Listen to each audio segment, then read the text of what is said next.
Attention! Region Review. The Ragin' Cajuns will be a source of pride for this university, for the alumni, fans, and donors as we achieve success in the classroom, in the competitive arena, and in the community. It's about to get really fun.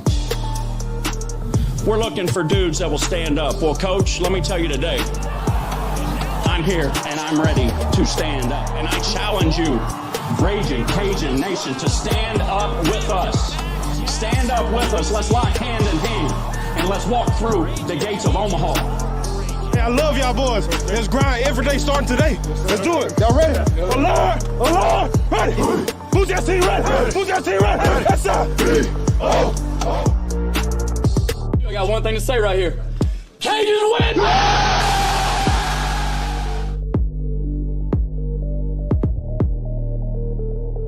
Ladies and gentlemen, welcome back to the Ragin' Review podcast.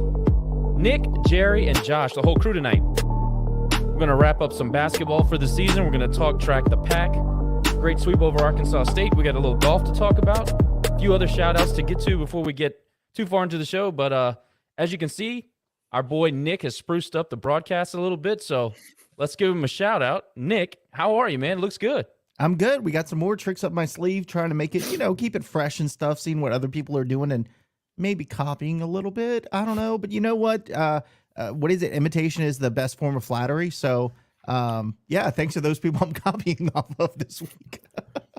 Hey, that's good. Well, you got to get better somehow, right? I mean, we're not all that smart. Let's be honest. So we Hey, got to rip stuff off from people. Is what it is. None of us have ever done live streaming before until we started doing this less than a year ago. So you got to pick up tricks along the way. That's it. Jerry, I'm glad you could join us this week. We are ready for Track the Pack with Jerry involved. What's up, bro? Yeah, finally. Hey, guys. How y'all doing? It's good to be back. Sorry I was absent the last couple weeks, but still following everything. And, hey, I want to thank you guys for holding the fort down without me. Y'all did a fantastic job, but it's good to be back and talk some Ragin' Cajun sports with y'all tonight. Fired up. So 5-game week on the diamond for the boys. The girls went to Southern Miss.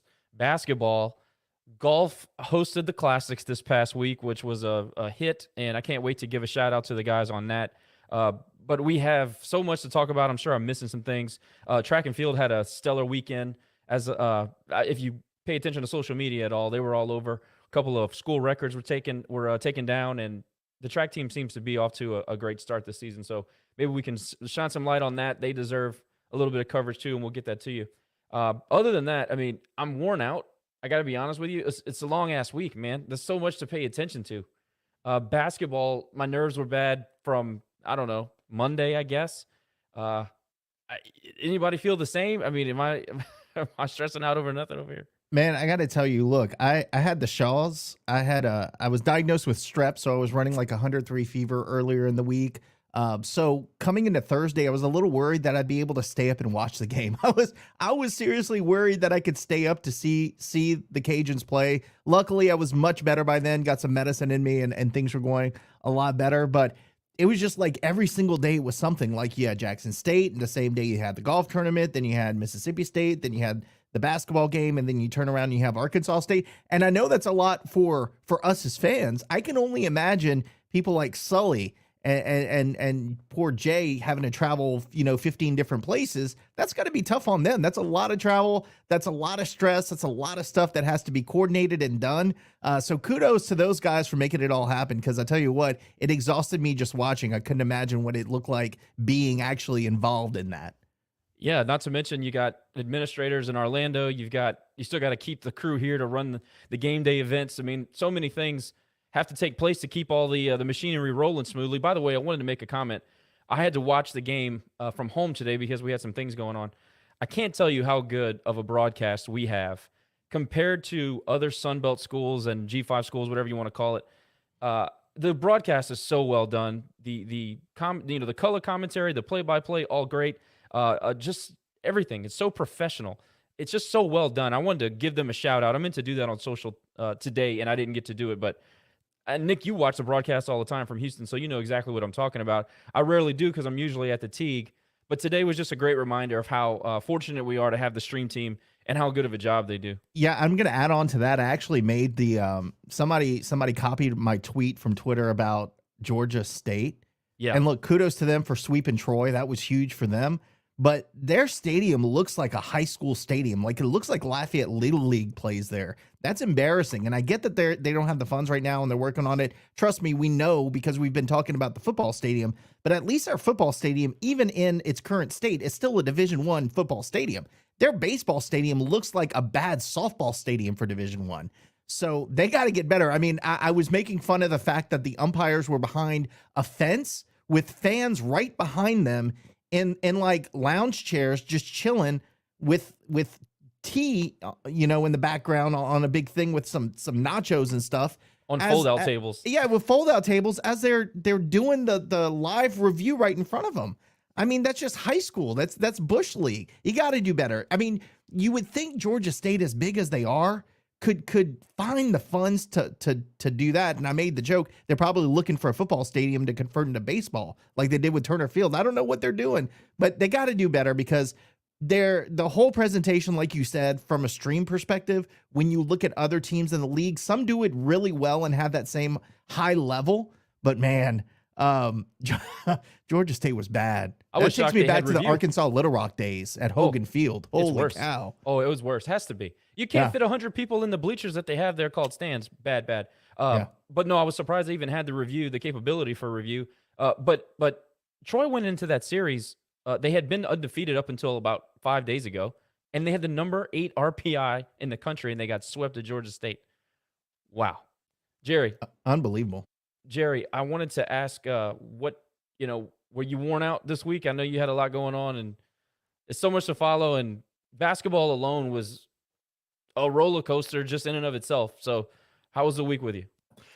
I don't know what it is. Maybe there's some type of sickness going around in Rage and Review or Acadiana or something, because on Tuesday I had a bug. I don't know if it was food poisoning from something I ate the night before. I don't know if it was a 24-hour virus or just a regular bug that's been going around.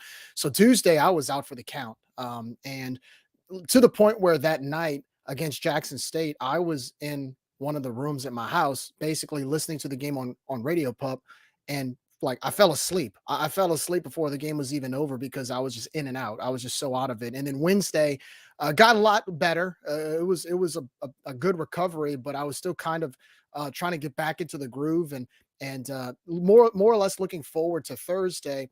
And then really Thursday, I enjoyed the camaraderie of being part of March Madness. It felt good to finally, be on a bracket. I've been talking about it for months. It's nice to see Louisiana on a bracket.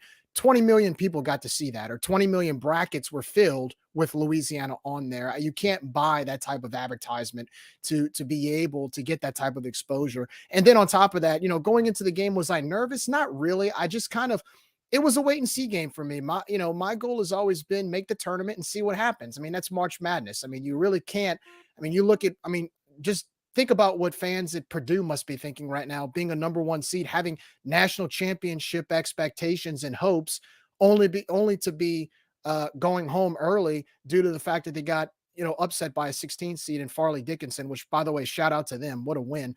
But that was kind of my mindset going into the dance was, look, we made it. Let's just see what happens. You never know. So watching that game on Thursday night, we'll talk about it a little bit later, but when we made that 13-0 run in the second half, I mean, I was going crazy, and it was like, oh my gosh, we actually have a shot to win this thing. And then when we lost, as disappointed as I was, I just realized, we went on national TV in front of the entire country and gave a good SEC team everything that they could handle. And so just proud of the guys for the effort. And after that, the beauty of Raging Cajun Sports is even after March Madness ended for us, you still got the Diamond Sports to look forward to. So I was like, it's sad that one chapter had to end, but, we had baseball, we had softball, conference openers, and, what a way to turn that to Thursday night around with a sweep in both softball and baseball. And we'll get to that in a second, but just a lot of activity going on. I mean, I'm kind of worn out too, but really, we have another 5-game week in baseball. We've got more softball to go. Like you said, track and field is in full swing. We had the golf tournament. We talk about football season being full of activities, but man, this year, this time of year has been very, very active, and it's been a lot of fun as well. So just a fun week overall. Nick, I feel for you, man. I wish we could have felt a little bit better health-wise, but it's good to see that we've both recovered for the most part, and now we get to kind of enjoy as the seasons go on with Rage Occasion as athletics, because I think all of our teams right now are making a good run. So far, so good. Keep our fingers crossed. But yeah, this week was a lot of fun and very, very active for sure. Stay healthy. Nobody wants to see me come on here on Sunday and talk to myself. So we need you guys. There's so much to talk about, so I'm going to try to be crisp and efficient. But before we do that, let's thank the people that help us do the show and make it possible. And then we can get into more athletic talk from the fanalists, by the way. That's my new favorite word. I see it everywhere now. Anyway, we want to say a huge shout out and thank you to Gordon McKernan Injury Attorneys, the official attorney sponsor of the Rage and Review podcast. Offices in Lafayette, Alexandria, Lake Charles, Monroe, Shreveport, Zachary, Denham Springs, Gonzales, Hammond, and of course in Baton Rouge, their home office. Remember, you have the G guarantee when you hire Gordon McKernan. If they don't win your case, you don't owe a penny, not a dime, a cent, nothing at all, no fees whatsoever. You can call them toll free, 888-532-1573, or you can get them on the internet at getgordon.com, getgordon.com, get Gordon and get it done. Also, very large shout out to Lafayette Roofing and General Contractors. Of course, licensed and insured. They are locally owned and family operated. Our buddy Darren Doming and his family and crew are proud ULM alumni and RCAF donors. Of course, Lafayette has been in business with UL for years. They've been the official sponsor for everything from football to baseball, and I can't even tell you just numerous things that they're involved with. They're great supporters of UL and everything in the Lafayette community, so give them a shot when you can. Remember that they have 3 different options for financing. They'll find a way to get your job done, and they'll do it at an efficient, a good price and an efficient way to get the financing taken care of. So give them a shout. Over 10,000 satisfied customers cannot be wrong. Give Darren a call. 237-ROOF, 237-7663, or visit them on the World Wide Web, Lafayette-roofing.com. Don't forget the dash. Patriot Steel Group, another great sponsor of the Rage and Review podcast. Guys over at Patriot Steel Group would like to thank all the RCAF donors and encourage everyone to consider giving any amount that you can to support the student athletes and their mission to promote our great university. Chris Russo has been a friend of the pod for a very long time, one of our very first sponsors. So please patronize the business. The founders of Patriot Steel Group have over 100 years experience collectively in the oil and gas industry. So obviously they know what they're doing. They're going to get you a good product at a good price. Please give them a call. Brandon Gollett or Reed Barbier, 337-443-9296, 443-9296, or you can get more information on the Patriot Steel Group LinkedIn page. Patriot Steel Group, great sponsor of the Rage and Review podcast and Ragin' Cajun Baseball. So, sponsors are done. I don't know where to start. I'll tell you what I'll do. I want to give a shout out first to men's golf. Everybody, look, I'm the golf head around here, so I'm going to give them some shine when I get the chance to. Brian, Andy, and Theo are the coaches over at Cajun Golf. They tried to put together a Louisiana Classics to attract a bigger crowd and get some energy in the tournament. Louisiana Classics are it's been a great tournament. It's been going on for 38 years now, but it's been really, really well attended, and the competitors in the tournament have been outstanding. You have top 15 programs year in and year out at that tournament. So they wanted to get more people going through that thing. I was thoroughly impressed by how they put on the event. This year they had my buddy Anthony from Uncle T's bring out a food truck. They had shrimp, they had fried catfish, they had all kinds of things it was complimentary. They were just giving out the food. It was an awesome time. Tony Sashery showed up with a food truck to give out jambalaya. They had dollar beer at the Oakbourne Country Club concession stand. They brought in bleachers around the 9th hole, the par 3 9th, which played as the 18th on Tuesday, the final day of the tournament. Really well attended. People were having a great time. It was a great event. I brought the kids. They loved it, didn't want to leave. We were there probably almost 3 hours, 2.5 hours. It was great. I mean, really talented golfers, great environment, super nice people. Of course, anybody out there will stop to talk to you. A&M ended up winning the thing. The Cajuns finished 5th overall out of 14 teams, which was a pretty decent showing. I know it's a home course and you want to win the thing, but look, Texas A&M I think they're number 7 or number 8 in the country right now. The school across the basin finished 4 shots ahead of the Cajuns to finish 4th. And there were several great, like you had Sam Houston was out there, Incarnate Word, who has a great golf program, many, many more, SMU. Great programs, great brand names that you guys would all recognize. They all showed up, played great golf. It was a great event. Weather was awesome. I wanted to give them some shine. They deserve it. It was, from what I was told by event staff, it was the best attended and most lively environment they'd had all seen. So that's a great start to get this new format going. Shout out to them. Shout out to all the golfers. Eli Ortego had a great showing. The guy from Scotland, who I can't pronounce his name, I'm not going to butcher it. He finished, I think he finished in the top 10. I mean, really outstanding work from these guys. If you can, get out to see a Raging Cajun golf tournament. If it's not the Classics, wherever it is. They play the Sun Belt tournament in Destin. That's a great environment. Everybody knows. I mean, you go out. I think they played at the Raven. So go check them out if you can. It's a fun program to follow. They're on the up. This is probably the most talented team they've had since I've been following the team for the last 15 years. It's something that you want to watch, and if you're interested in golf at all, I think you'll like the product. And I'll also add to that, Josh, we were talking about the stream for baseball. The stream for the golf tournament was fantastic. Yes, thank you for saying that. They had cameras out on the course. Stream team was there, all the cameramen and everything that we interviewed last year. They were doing the event. Great event. Great. I'm telling you, it was top notch. I don't go to a lot of collegiate golf events. It's probably the 4th I've been to. It's the best I've been to. Now, the question I have, did the ski team show up? Because I feel like if it was rowdy, it's because the ski team guys were there and girls. I think it's the ski team's out of town, but man. I may or may not have sent some messages trying to encourage their participation. So I don't. That would have been really rowdy had they shown up. Yeah. Hey, not bad for the middle of the day on a Tuesday. It was good. It really was. A lot of familiar faces out there. I watched it from my couch, running 103 fever, so it was a pleasure watching. Yeah, a lot of water balls on the par 3 ninth. That's a very difficult hole. So it was a good finishing hole for the tournament. I thought it was great. I thought it went off great. Jerry, any thoughts on the golf? I know you're not a big golf guy, but.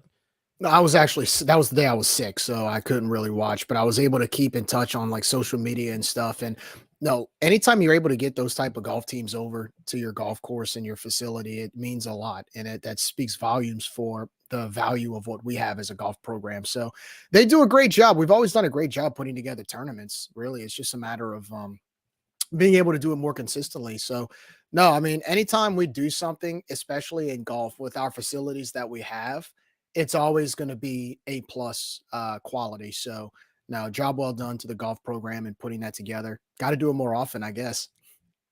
No, it was great. It was a cool event. I'm glad they did it. It felt very Acadiana. You know, they had Zydeco music out there, the food, of course, the smells, everything. It was perfect. I thought it was perfect. Anyway, I'm sure everybody's ready to talk basketball, I would assume. And if you don't mind there, just go ahead and mute when you do stuff. I'm just sorry. I thought it was on mute already. That's all right. No, Look.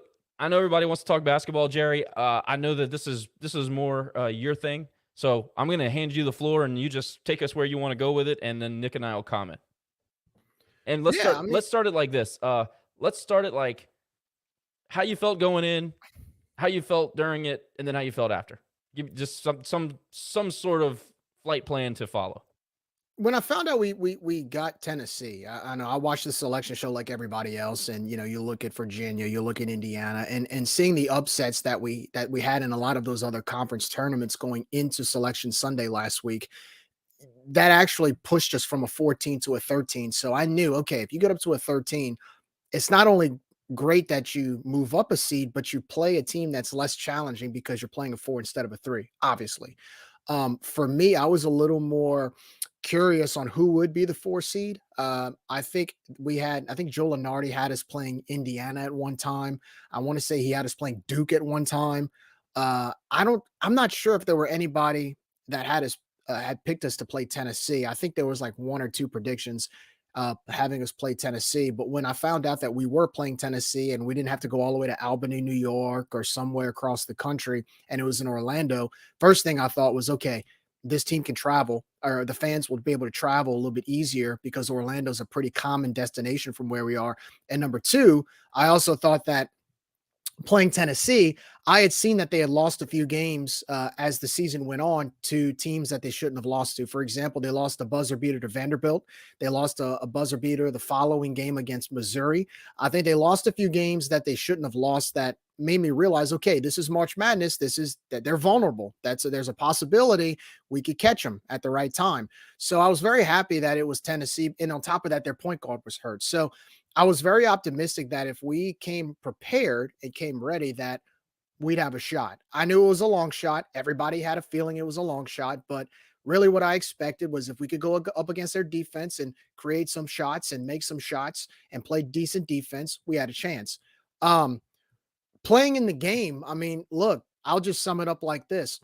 You shot 30% from the field in the first half. You went 0 for 6 from 3-point land in the first half. You go 1 for 6 and you maybe make one more free throw or one more layup. You know, maybe we're talking about the Cajuns and the Blue Devils, right? Maybe we're talking about the Cajuns taking on Duke because we might have gotten past that first round. That's how close that game was. And so it was very odd because you had all of these different runs. The Cajuns go on an 8-0 run. Tennessee goes on a 12-0 run. The Cajuns go on a 6-0 run. Tennessee goes on an 8-0 run. And then, you know, back and forth. You don't really see many games like that. It's either, you know, it's more of a this team scores, that team scores, but there were a lot of runs. I thought Tennessee's defense was outstanding. That was their reputation coming in, top 5 defense.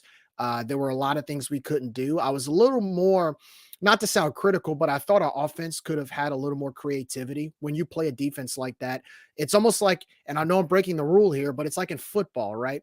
Boise State, when they played in the Fiesta Bowl against Oklahoma, how did they beat them? They beat them with offensive creativity. They ran a lot of trickery, Statue of Liberty. They did the lateral. Statue of Liberty, the lateral play and all that. I thought offensively here, we could have done more of that. There were a few times in the second half where, you know, Fulks is running an ISO and our guys are standing around. Well, when you're playing one of the best defenses in the country, you can't do that. But with that said, I thought guys stepped up. Jalen Dalcourt played a great A game. Kobe Julian, we've been talking about his knee injury. He looked like the Kobe of old. I thought Jordan Brown was Jordan Brown. I thought Terrence Lewis was really good. A few guys there were just outstanding, and Thamus Fulks as our main point guard, he did a great job as sort of that court general. Again, the shots could have fallen where they may, but it just didn't go our way. Defensively, I thought we did a really, really good job. So, look, when we actually there's a lot of video of it when we went on that 13-0 run. Okay, we were down 18 points in the second half. Most teams in America would have folded.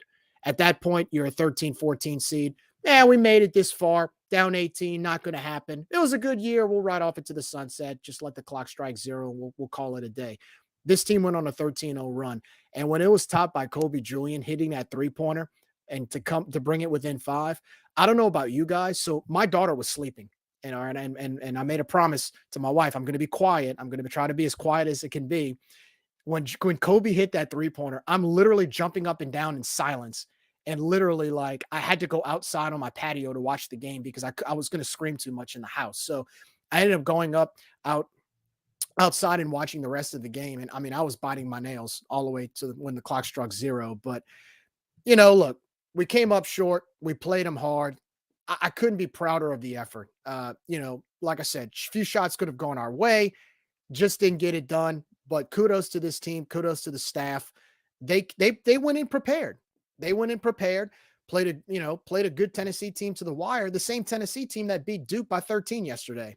You know, I know we were all kind of worried about, well, if we beat Tennessee, what about Duke? And then Tennessee they took them to town. And now the team that we basically could have beaten Thursday night, they're now headed to the Sweet 16. It just goes to show you in March Madness, everything is so close. It's so close. And another thing, how about the shout out on social media? How about the shout out from around the country? People know the Louisiana Raging Cajuns in basketball. They know who we are.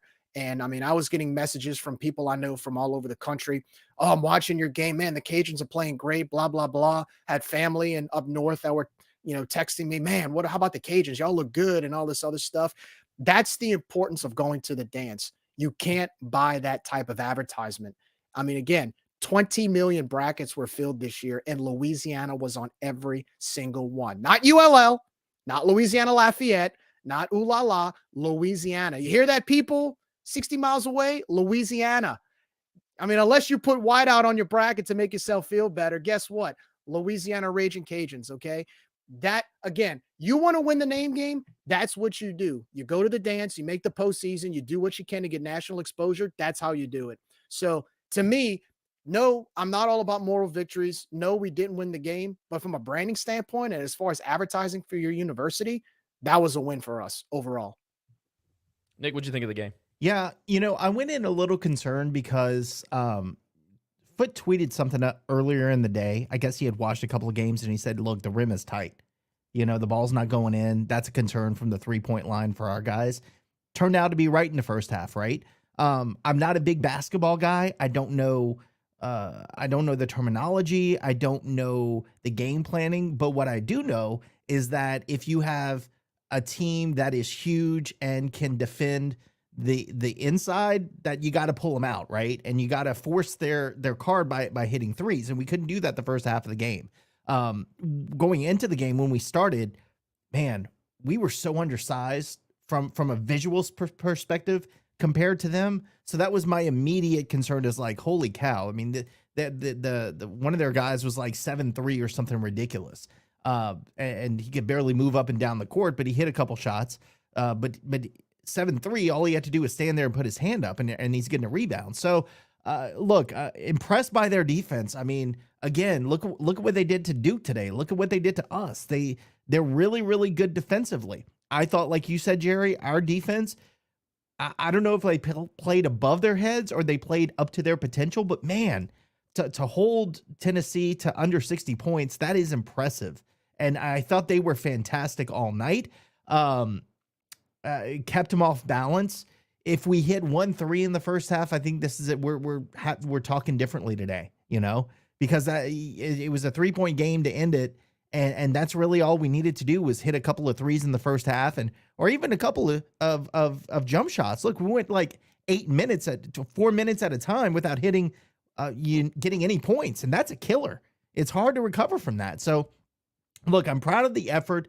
I think if you're talking about water hose boys in baseball, well, this might be a version 2, because those guys didn't quit. Those guys never thought they were out of it. They were down by 18 at one point and came back within 5, and then obviously ended it within 3. So very proud of what they did. Very proud of what they accomplished this season. Again, credit and all goes to the coaching staff as well. We questioned them a lot this season on some of the decisions they made. And look, I was questioning them sometimes during this game and going, what kind of offense do we run? Is it just chaos? Is it just, run to the basket and try to hit it? And if not, try again. So there were things you questioned, but in the end, they lost to Tennessee, who's going to the Sweet 16 by 3. And that could have very easily been us going to the Sweet 16 today. So kudos to them. I love the fight. And please, Josh, give us a chance to talk about the name thing before we end this segment, because I got thoughts on that. You know me better than that. I'll give a few thoughts and then we can do that. I like March Madness. I'm not a huge basketball fan as far as like following throughout the season of other teams. I watch the Cajuns, but I don't watch a whole lot of college basketball like I used to. But I do watch the tournament and always have. The tournament is, it's kind of like you're getting to know your opponent the first 5 to 10 minutes. And I think that the smaller, the underseeded schools, the underdogs, I think the ones that win do a good job of adjusting to the larger school or the favorite, their physicality.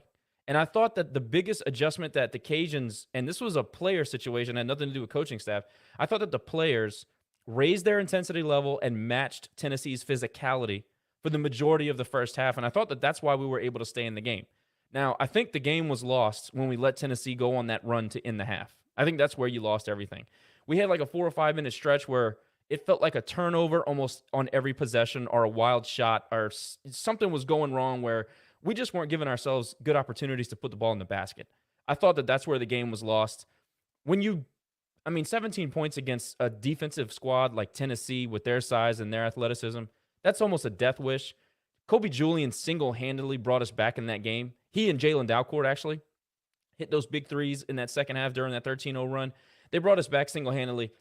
I was very impressed with how Jordan played smart basketball. He could have easily gotten in foul trouble there. He had 2 silly calls that weren't even fouls. And I don't even, we could talk about it, I guess. The refs, that was embarrassing. Tennessee shot 21 free throws. We shot 9 in a 40-minute game. A physical 40-minute game, we got 9 free throws out of that. I thought the Volunteers got every call. And I'm not just being a biased homer about this. It was bad. Our guys are getting mugged in the paint, especially Lewis and Brown. Absolutely mauled. There was a couple of times that Joe Charles got basically slapped in the face. No call. We go down. Jalen Dalcourt touches a short. Oh, foul. That's infuriating. That's the kind of stuff that drives me nuts. If we're going to decide the game, let's decide it on the court. Now, I thought that there were stretches where they let him play, and that's the way it should be. But I think in key situations, we got hosed a couple of different times. Especially at the end. And I don't know if it made a difference, but at the end, all of a sudden, we're being physical the entire game and not being called for stuff. And then at the very end, where it's ticky-tack, it was like Tennessee from 2000 or whatever all over again. It's like, here we go. We get to the end of the game. We're keeping it close. We have a chance to win. God forbid a smaller school wins, So that's what it felt like to me. Hey, Austin, just to answer your question, Austin's in the chat. We have a number, and Nick will probably have to set it up real quick. It won't take long. But you can also get on the Twitter space. And for everybody in the Twitter space, if you have any thoughts on the basketball game, you want to say anything about the basketball game, hit us up. We'll get you in to speak. Austin, that's probably the easiest and quickest way. But if you can't, there's the number. We'll get you on if that's the route you want to use. And for everybody that's watching, call this number if you have a thought. We'll get you on. But to complete my thought on that, again, I was impressed with our fight. I was impressed with our physicality and the adjustment there. Big guys made big shots in the second half. The end of the first half, that run, those multiple turnovers. Thamus had it 5, and I think 4 of them were during that run. Joe Charles had 1, I think. It just felt like we kind of got out of control a little bit. And I might be wrong on this, but it felt like they were starting to grasp, because they felt like it was maybe getting away from them a little bit, and they started to press, and it got worse and worse, progressively worse. And again, you never want to let a team go on a run at the end of the half because we felt great about ourselves with about 5 minutes left in the half. Next thing you know, it's kind of, I think it was an 11-point deficit at half, 30-19. That's tough. So you got to give them credit. As far as the staff goes, I thought we were ready to play. I thought our game plan was the game plan it's been all year. Let Jordan attract the defense, kick it out, try to play good defense. I thought Tennessee was a poor shooting team, if I'm being honest. I didn't say how I felt before the game. Before the game, I loved the draw, especially with the 2 injuries for the Volunteers. I thought the matchup was fine. I liked the way we were playing going into the game, and I thought that those 2 games against South Alabama showed me something about how physical we could be as a club, and it showed against Tennessee. Golden opportunity to win. I'm not a moralist. I don't like moral victories. At the end of the day, Jerry, you said it. It was a great representation of the school. You can't be upset about that as a fan. I hate losing, but at the end of the day, you got to take some of the consolation prizes and be happy with it. I mean, look, I hate to lose. We should have won the game. I thought we were the better team that night. We didn't. But you never know what can happen next year. If we return the core of this team, we can be good again. But the thing for me, put up a fight. Thing for me, Josh, is not just disappointing. It's like you look at Tennessee, what they did to Duke today, and you feel like you had that opportunity. Exactly. You had like the golden ticket to get to the Sweet 16, which we've never done. And so it's like we were so close. We were almost there. And that to me is what was most heartbreaking, is that we could have and we should have been in that position that Tennessee was in today, because we outplayed them for the most part, except for a couple of really, again, those 4 minutes of where we just couldn't score for some reason. And look, it wasn't like we weren't taking good shots. Shots were going in and out. Like there was one point where we took 3 shots in a row, and it did everything possible except go through the basket. And that's so frustrating. It's like the basketball gods are looking down at you saying, nah, not today. I feel exactly the same. I'll let you go, Jerry. Hang on one second. Austin, be ready to speak. After Jerry makes his comment, I'll go to you and we'll get you on and get your thoughts. Go ahead, Jerry. And I think the big difference is that when you play a team like Tennessee, they've been there before. The postseason is common for them, or more common than it has been for us. And they're more trained when they play in the SEC against, just better competition. I think they were able to handle that better. That's the difference in the end of that first half that you saw. I noticed and I told that to a few of my friends on Friday. I said, we kind of looked a little nervous. There were a little bit of jitters there. We were forcing some shots. We were trying to do too much. And I think that's where a team like Tennessee takes advantage of that, because they seemed a little more calm. They seemed a little more settled. Even when we made that 13-0 run in the second half, Rick Barnes calls a timeout. What do? They score. So that, I think, was the difference. And I think that was a little bit of an obstacle for us, but that wasn't our fault. It's just you're playing when you play a top 5 seeded team, you're playing a team that's experienced. You're playing a team that has been there before, where we're the newbies. We're getting our feet wet for the first time in 9 years in the dance. So I think the difference was in those 4 minutes and in certain parts of the game. I thought that really in the first half, we tried to do a little too much. We were just forcing things. And I think what made the difference was, I think in the locker room, Coach Marlin probably told the team, look, yes, you're down 11. You've been here before, but you've seen you could go toe-to-toe with them. You've seen you can play with them. You belong on this court with the Tennessee Volunteers. And I think that's what we saw in the second half, and that was the difference. So, like you said, Nick, looking back, it was a little frustrating, man. We could have made this shot. We could have done this.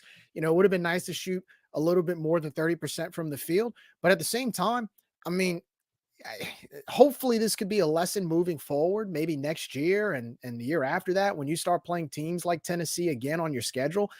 These players who experience this now can realize, okay, I can settle down because I'm just as good enough to compete with these guys. So, it happens. And I think most of the lower seeded teams experience that.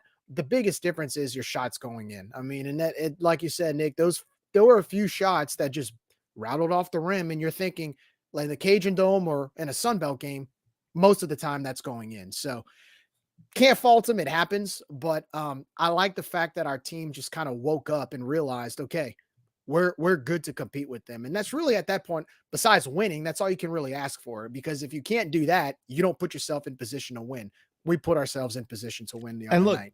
Jerry, before we go to Austin, I just wanted to say, you said a few times during your piece there about how it was new to us. We haven't done it in a while. Now we have the opportunity to follow up. Let's follow up. And I'm not saying you got to do it next year, but in the next couple of years, while you have that experience, now is the prime opportunity for us to get to that Sweet 16, get our win, get there. This is our chance. I don't want to hear excuses that we can't. Like you said, Jerry, the culture of can't. We're not doing that anymore. We did it. And we know we can. So the expectation is every couple of years, we should be in the dance. We should have that experience that Tennessee has in the next couple of years to go back and do it, and this not be a foreign thing for us. So let's not make those excuses as fans and say, oh, well, we tried our best. We're not doing that anymore. Let's use this as a springboard for the future. That's all I got to say. Agree. And nobody's really talking about, I haven't heard anybody say that we did all of this without what was our second best player for the entire year in Greg Williams, not being healthy, struggling from the floor. And I thought a big adjustment that Bob made was putting in Dalcourt for big minutes, and he started making shots. Austin, it is all yours, sir. Please take it.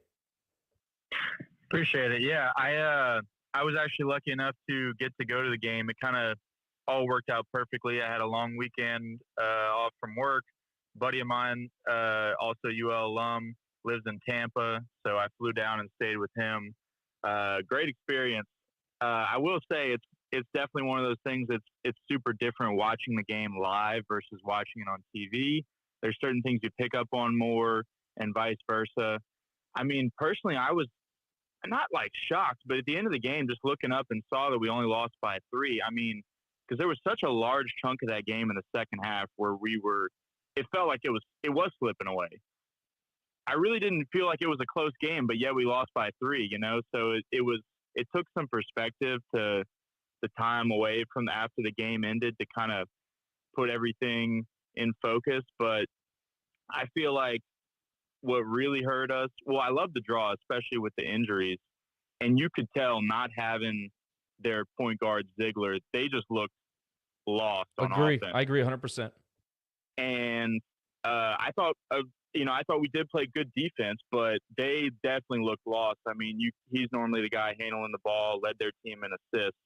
I mean, we gave them they missed a good bit of open looks that we gave them. So I think we got kind of lucky on that end. But to compete with them, I wouldn't say they had depth as a team, but they had depth specifically in size at the forward position. I mean, they had enough guys, and not like sometimes you see your typical, maybe like a group of 5 big where, he's 6'11", 7 feet tall, but he's built like a twig. No, they had guys they had one guy, the Serbian, that was 7'1", but he was built. I mean, not guys you can push around. So I think they were really well equipped to guard us down low. And I don't know, there was just a couple of things. I mean, the refs definitely didn't help. That's not why we lost, but you could tell they made things hard for us in the first half. And then it was almost like they kind of got out of the game in the second half. Like we started hitting all those shots, and then they were like, okay, that's enough. They kind of had to step back in at the end, it felt like. But I don't know. I don't feel like we weren't prepared, but I feel like in-game adjustments, you could tell it was like every time we went on a run and Tennessee would call a timeout, when we tied it up at 19, they called timeout immediately, 11-0 run. Same thing in the second half. We got it back down to 5. They called timeout, stopped the run right there. I don't know. I felt like we could have done a better job, but maybe even adjusting to the refs. I felt like we should have gone attacking the basket more to try and force the issue. I know that it hurts not having Greg Williams being 100% healthy, because that's something that he's really good at, and picking up those fouls and picking up those and ones. I thought Jalen stepped in and played great for him, but I don't know. Like I said, it was weird because I felt like we were getting beat up and down for a while of that game, but then we ended up right back in it. So I think looking back on it, that was definitely the positive to take from it, was that we showed that fight. But it was weird because we weren't in the game for long stretches of time. But yeah, I had a great time there. Great experience. That's awesome, man. It was definitely a game of runs. And I agree with you. There were times where it felt like we were getting blown out, and you look up and we're down 8. We're down 6. And it was because we had sustained runs multiple times in that game. And I'll add to that, Josh. Yeah. I had several friends who are from the team across the basin, and they were watching the game, and they were like, man, when y'all went down like 15 or 18, I just turned it off. I thought y'all were out of it. And look, it was a little tempting for me too to be like, I'm going to bed, but it really was a game of runs because it was back and forth. And I don't know that you see that often in the tournament. You usually have a team. I mean, there may be a couple of runs, but then the higher seeded team usually just blows them out at some point, and then you're done. This was different. We felt like we were in it a couple of times, and we were out of it, and then we were back in it. It was different. Agree. Austin, Yeah, you want to wrap that up? Yeah. I mean, I think it was just that the up and down nature of the game was what made it feel weird. It wasn't like it was close wire to wire. It was kind of one team playing good stretch and then kind of alternating. But yeah, the only really thing I felt like, I thought we played great defense. We did what we could on offense. I think like that stretch at the end of the first half that killed us, like you guys said, I just thought we pressed too much. And that was kind of one of those things that I was shocked just not seeing the live stats, that I was shocked to see at the end of the game that Folks had 11 assists. I mean, it really didn't feel like that. And it felt like he played terrible because it kind of all just came at like one time. Yeah, he had like 4 turnovers in like 6 possessions, and it really left a stain on the game. There's no question. Well, no, it wasn't so much that we, like, because we were still playing great defense in there. I mean, we held Tennessee scoreless for a period of 6 minutes, but it was that we weren't scoring on our end to kind of make up for that. So instead of taking the lead, it took us that whole 6 minutes just to score like 8 points to get it back up. And I felt like their defense was kind of frustrating us. And instead of continuing to like fight and be patient, there were a couple times where we just kind of got in our heads and we started pressing and just made dumb turnovers. And I think they ended up with more turnovers than we did, but a lot of their turnovers were dead ball turnovers. You know, they just threw it out of bounds or something. A lot of our turnovers were turning it over in transition or leading to direct opportunities. And, not all turnovers are created the same. So agree. We didn't get any their turnovers didn't lead to fast break or live ball opportunities for us. And the only other thing I wanted to say was that I felt disappointed on offense because there's been times this year where we've been guilty of just kind of throwing it into Brown, and then everybody else just stands around and watches him get double or triple teams. And I don't know if they were doing something different than we thought they were going to. I know that they were doing a really good job of doubling. They were doubling from the weak side, which meant that it was harder for Brown to pass out to get that outlet pass. It wasn't as easy a pass like it was against South Alabama, where they were leaving folks wide open right behind him. It was harder for him to find that outlet. But at the same time, the rest of the guys on the floor, it seemed like they were just standing still. I mean, we needed to get more action to try and make that an easier pass and then actually be able to hit a three. Yeah, there wasn't much action on offense, especially from the guys without the ball. And to your point, Tennessee had 18 turnovers. The Cajuns had 14. And by the way, our season average is 12. So, it just felt like it came all at one time, and it made you feel differently about how it looked. The other thing is about you said made the comment about attacking the basket and their size, Tennessee's size. I felt like we made an attempt to attack the basket, but if you remember, Lewis missed a few layups. Thamus missed a few layups. And I think that's the part where they got frustrated and started to press. And the other thing is that the lane was so crowded with size and the way that they were defending Jordan. We weren't picking up those little loose baskets that Lewis typically puts in, get you 4, 6 extra points here and there. None of that was to be had. I don't think we had many offensive rebounds, maybe 4 or 5 total. I'll look it up. But all of those things contributed to the game for sure. Yeah, appreciate you guys letting me in. All right, man. Thanks for listening. Appreciate you. Anybody have any finishing thoughts? I'll probably read off some lines and then we can move on. But great comments by Austin. I agree with pretty much everything. Their size was a problem, and they could throw a bunch of different guys at Brown. And I agree that the shooters sometimes, instead of cutting and slashing, they were watching Jordan play. I think that's a good assessment. Well, I had said after we won the championship, everything that Nick had said before Austin had spoken, and I stick by what I said. This needs to be an experience that allows our program to move forward in the right direction. I think there's a lot of skepticism with some fans out there still that, yes, we made a run this year, but if we lose this guy, are we going to go back to a lull of a couple years of having to rebuild? And naturally, that's going to happen when you lose talent. The good news is you have something called the portal now, where you can go find a few guys and go pretty much pick up from where you left off if you get the right personnel in. So I'm hoping that the coaching staff going into the offseason can say, okay, look, if we're losing Jordan Brown, we're losing Terrence Lewis, we're losing Greg Williams, we were able to get these guys. They were all transfers. Can we go find some more? And is there a guy there? Because I want to say there's close to 13, 14, maybe 1,500 players in the portal now. I'm sure you can go find 1 or 2 guys to make up. And not to say there'll be another Jordan Brown, but if you can go find another Terrence Lewis, I mean, you got the guy from Jackson State. I mean, he came from the SWAC last year, and look at what he did for us, and look how much of an asset he was for us on the court to complement Jordan Brown. You go find some guys in the portal. I have no doubt we can definitely be competitive next year in the conference. It's going to be hard, but if we do it right, we can definitely compete. So look, the expectation needs to be there. This should not be a once every 4 or 5 year occurrence. And I know it is, because in the Sun Belt year, one bid, I've heard it all. It's a one bid league. It's hard. I get it. What I'm going to be asking for as a fan is to not have a 4 or 5 year lull. And what I mean by that is not necessarily not because we're not going to the postseason, but I think the expectation should be to compete in conference. In other words, the next 3 or 4 years, I expect to compete to be in the top 4, not finish 5th, not finish 8th, not 4th and back to 8th. That's kind of what we went through after 2018.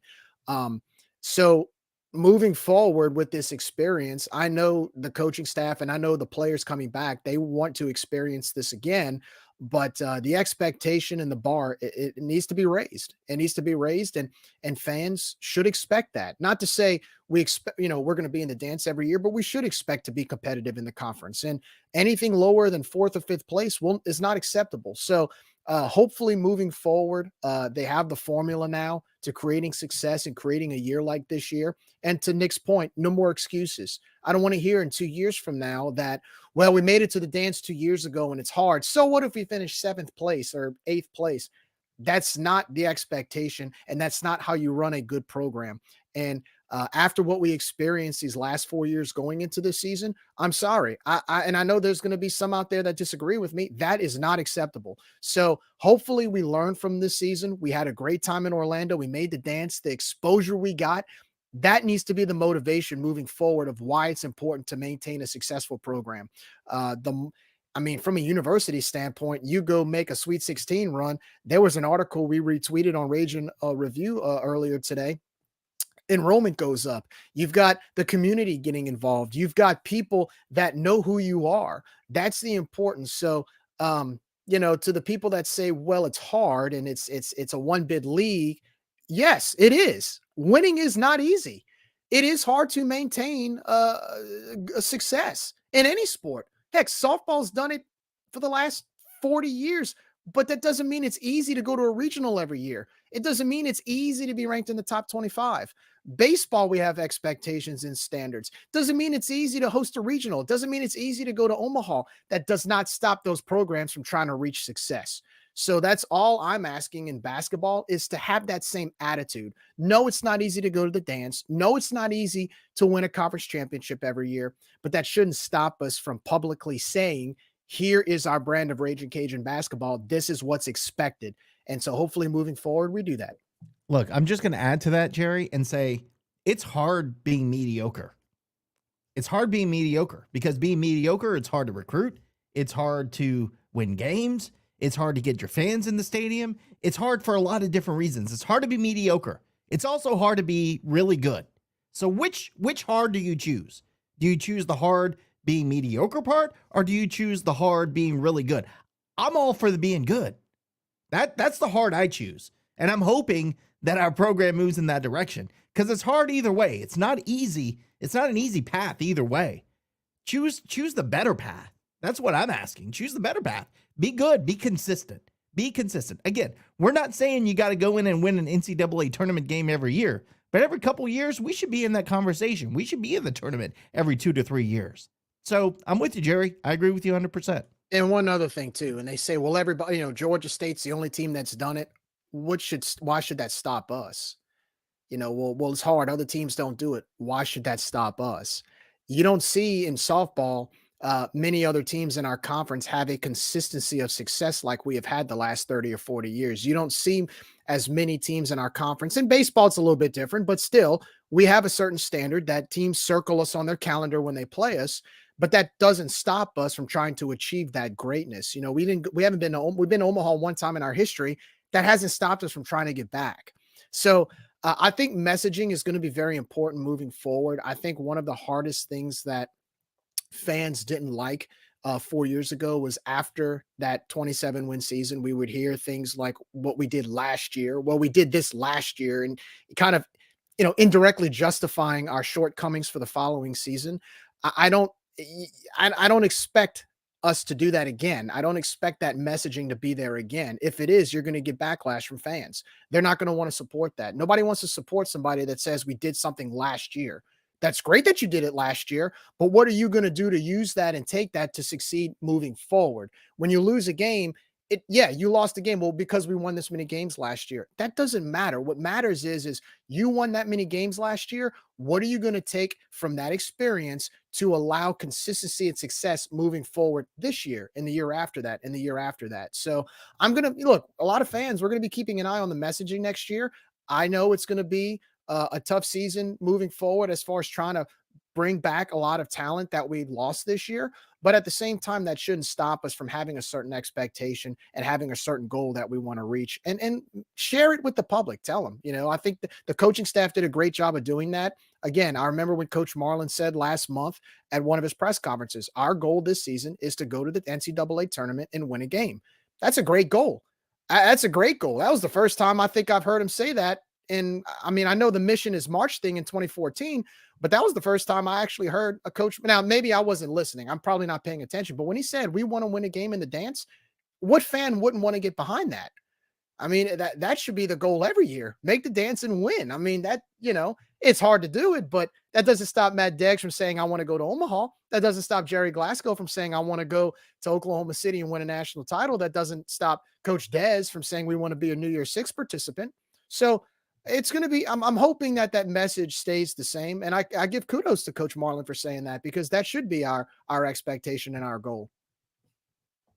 Thus concludes the how we felt after the game segment of today's show. I do want to do this. I went to a Adopted Dog Brewery to watch the game with a bunch of degenerates. It was great. Had a great time. They stayed open for us because we stayed and were loud and watched the game, and place was pretty packed well into the night, so that was fun. So shout out to Ryan and Tracy. They do a great job over there, and they really put on a good show, or they put out a good product, I guess is what I should say. And shout out to everybody who went. It was cool. We kept them open, and it was a lot of fun. It was fun to be around Cajun fans that really want to see an event like that. Of course, we're Louisiana splattered all over CBS, and it was great. And we'll move into the name just as soon as I'm done, but I wanted to give them a shout out. If you haven't tried Adopted Dog Brewery, give them a shout. Go give them a shot. Give them some business. Regardless, you'll have a good time. There's always Cajun fans in there. Everybody's wanting to talk sports. So I just wanted to say that. And look, when the Julian run happened, which by the way, again, he was the single reason at about a 3-minute stretch in that game while we were even in it. So that was awesome. He's had so much in his career to deal with. I'm just happy that somebody like him succeeded and did it on a national stage. It was fun to be a Cajuns fan, brother. I mean, it's not many times you can say that it's fun, but that run and the idea of that comeback and what it meant and what it could have been, it was fun to watch that happen. So I don't really take much else after the game. I don't really look ahead right now. I am still in the post-mortem. We had a great run, and it's over, and I'm just glad that Cajun basketball feels like it's back. It was good to see the fans really buy in again. It was good to see how many people cared. It was great to see our name all over the place. That makes it exciting to be associated with Cajun basketball again, and to me, that is the lasting impression of the dance, of the team, of everything. It doesn't matter if we struggled in January. That's all under the bridge for me now. This is the new standard. As far as I'm concerned, this is the most recent thing I'm thinking of. Whatever happens next is it's going to be its own thing. I'm going to have this, and I'm going to bottle it up, and I'm going to keep it. And this is mine, and plenty of people deserve credit for that. But I love Ragin' Cajun. Look, I'm a big proponent of Ragin' Cajun. They're on there talking about Bob's future. I'm sorry, poor taste. I think that's ridiculous. We have got to be able to support our own when they succeed. We wanted him to make the dance, regardless of your feeling. If it's not personal, regardless of your feeling, he did what we wanted him to do. Now, we could have won the game, and I think we should have won the game, but it doesn't matter. That was Lanyap at that point. The man accomplished the goal that he was given. I'm not saying anything. It's, like I said on the board, it's his program to run until he makes me doubt again. But at this point right now, Cajun basketball is the healthiest it's been in a very long time. I'm happy with that. I'm not saying that there's not going to be criticism. I'm not saying there's not going to be, us holding him to account or whatever, however you want to describe it. But right now, I'm going to hold this, and this is mine, and I feel exactly like this, and I'm going to feel that way going into next season, and next season is its own thing. And then we can talk about the name. Nick, take it. Look, and I'm going to agree with you. Look, dude, was I calling for Marlin to be fired last year? No. I don't hope or call for any coach to be fired. Now, was I disappointed when we retained him? A little bit, because I felt like it was time for a change. But and the numbers bear that out. And the numbers bear that. And that's look, the other conversation. Don't give me the winningest coach thing. Tommy Raffo is the winningest coach at Arkansas State, and he has a sub 500 record. Don't give me that. Well, Richard at ULM is the second winningest coach in Sun Belt history. But look, and that's from Jerry. I'll give him the credit on that. No, he is. I like Marlin. I like the dude. But last year I was a little disappointed. I thought we needed to go in a different direction. Guess what? Macker was right. Give him another year. Look, we're in the tournament. That's what we wanted. That's what we aim to be. And again, like you said, Josh, we're going to hold him to the same standard this year as we did last year, as we did the year before. We should expect to compete to be in the tournament every single year. 6th place in the Sun Belt ain't cutting it for us. Name thing. Let's talk about that. Can't wait. You win. You know you've won the battle when all fans from across the basin can say, when you're performing and keeping it competitive and nearly beating, which we should have beat an SEC team. Whoa. a team that beat them in that dump that they play in, creamed them by 18 points. Yes. 21, get it Well, right. 77-56. The only 21. thing you So got 22. is, oh, well, It's they're 21. ULL. That's all you got. When that's all you've got, you've won the battle. We won the battle, boys. We won the battle. It's over. And I'm not talking about, look, I've got plenty of friends who went to LSU and graduated. And you know what? They were texting me after the game going, hell of a game, man. Wish y'all could have pulled it off. And they call us UL, they call us whatever. You know, no disrespect. Yeah. It's not them. It's guys who live at their mama's house, living in the backwoods swamp, that have never set foot at LSU, that don't even know how to spell LSU, that are playing World of Warcraft till 3 a.m. with a GED. It's those people who have never been to the school, who sit there and go, it's ULL. You can't even spell it, bro. There's a guy who misspelled it literally on Twitter, telling me how my team, my program should brand themselves. That guy is the authority of sports branding in America. And they have so many of those people. And that's what's so funny to me. But the point is, we won. Because if that's all you got, then we've won the battle. So it's been 20 somewhat years of us battling for this. And guess what? We got it. And guess what? They can't take it away from us. Good luck. Send your little faxes to CBS. Have fun with that. You know, the greatest, people got mad about the L''Ziana. It looked ridiculous. Look, don't get me wrong. I don't like it. But it just showed me how far CBS was willing to go to make it known that it was Louisiana and not ULL and nothing else. They actually tried to spell it out in the abbreviation. Oh, man. People across the basin were pissed. The meltdowns were amazing. Mike Scarborough, maybe the most fraudulent human being ever born. USL dropout, now the creator of the Tiger Bible. God, that was awesome. Because you were rejected from us because we said, no, you can't do this. And so he went to the other school and said, oh, let me do it for you. And they were like, all right, dude, go right ahead. That's how people like that get into those positions. It's because we're like, nope. And they said, well, come right ahead. And then all of a sudden they're the Bible of Louisiana. Look, I was arguing with, I need to stop arguing with people on Twitter, but I was arguing that, oh, we are the flagship. Guess what? The flagship of Louisiana, the flagship. You want to talk about flagship? Let's talk about flagship. You have the lowest endowment of the entire SEC. You want to talk about joining the SEC? You're on par with South Alabama. You should join the Sun Belt if we're talking about those numbers. You know who the best educational as far as schools in this state are? It's Tulane. I mean, they've got a billion plus endowment. They've got national. They're up with Princeton and Harvard. So don't come at me with this educational stuff. Schools. Just because you have more students doesn't mean you have a higher standard of learning. And so don't give me that. We are education-wise, we're on the same level, bro. Don't give me that. The only reason you are what you are is because the graduates that you have open their pocketbooks and give you the money. Oh, plus the $60 million from your SEC media deal helps a lot, right? So it's just amazing to me. It's all funny to me. And again, it's not the good people. Like 60%, 70% of the people that I interact with from that school are totally cool. It's the people living with their mama playing World of Warcraft at 3 a.m. who think they know everything and can't even spell the school's name.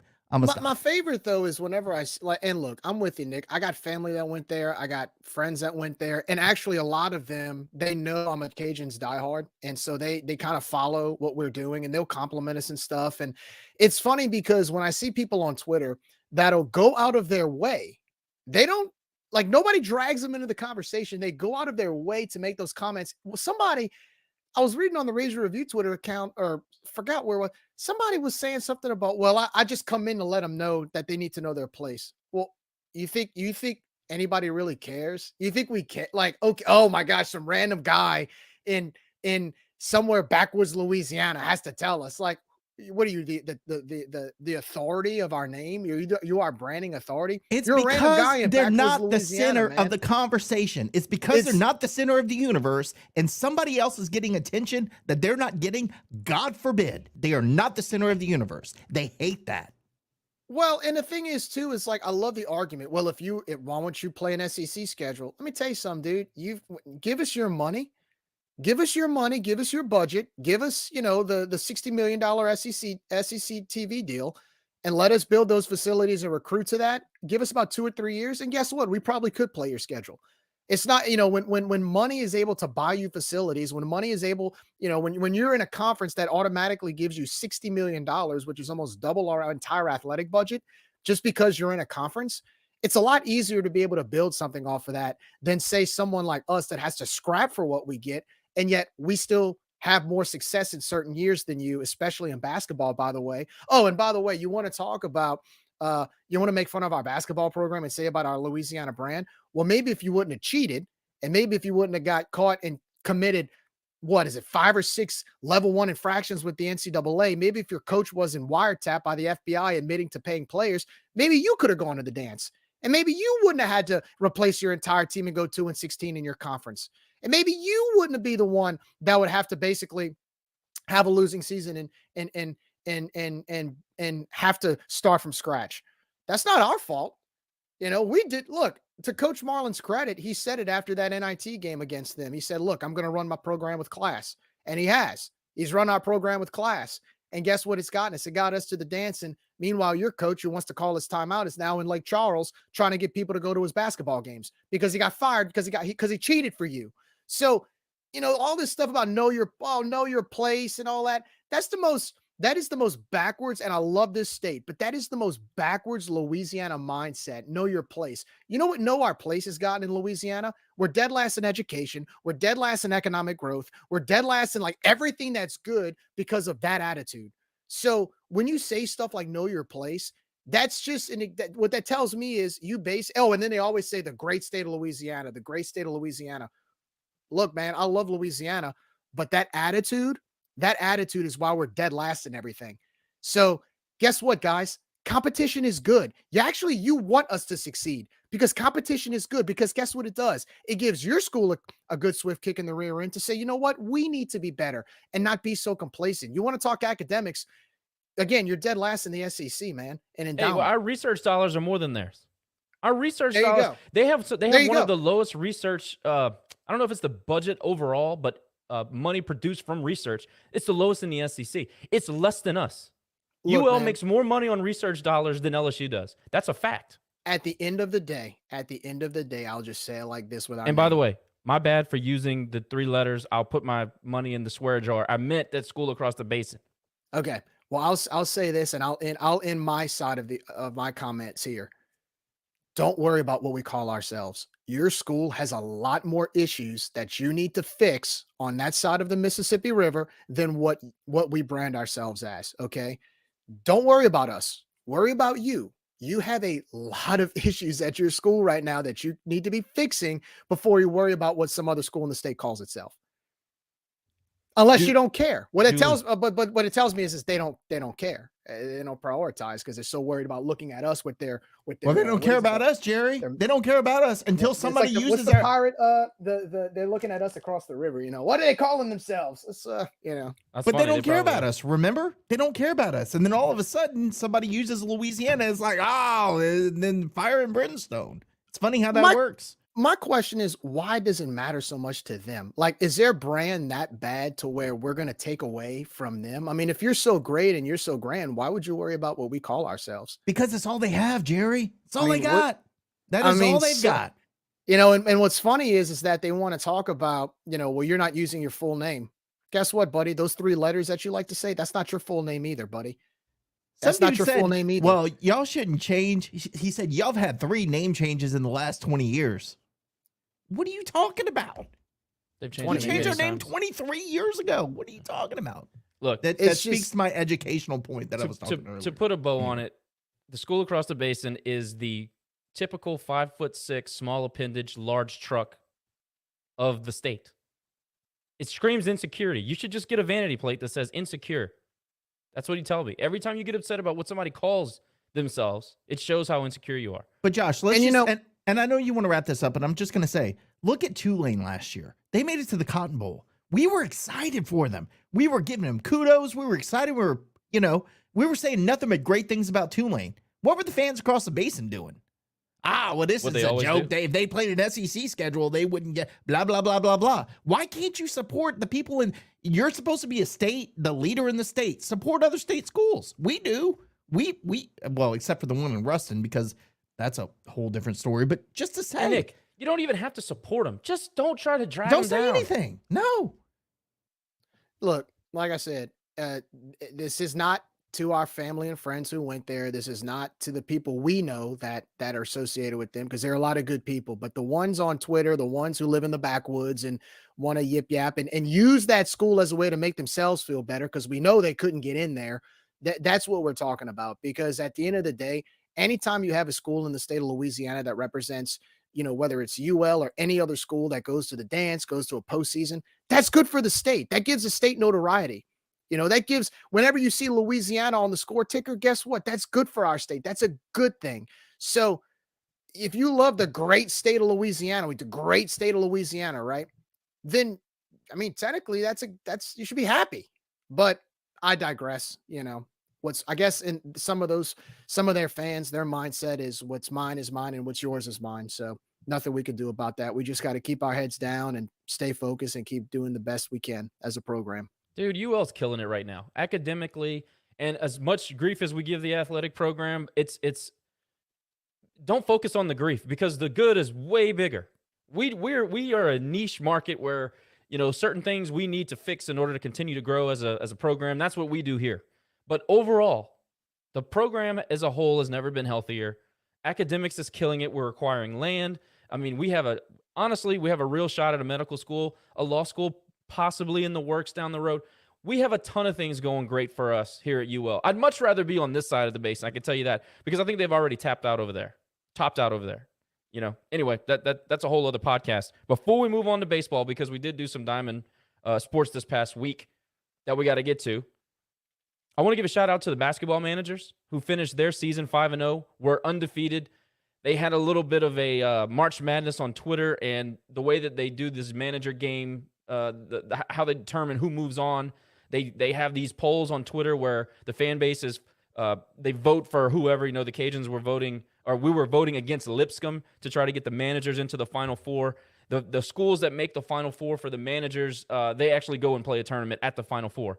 So we were trying to get the guys across the finish line. We didn't do it. Look, we had Dez involved. We had all the football coaches involved. We had men's basketball, official Twitter. I can't tell you how, Elfrid Payton chimed in. So that's how big it got. Over 5,000 people voted.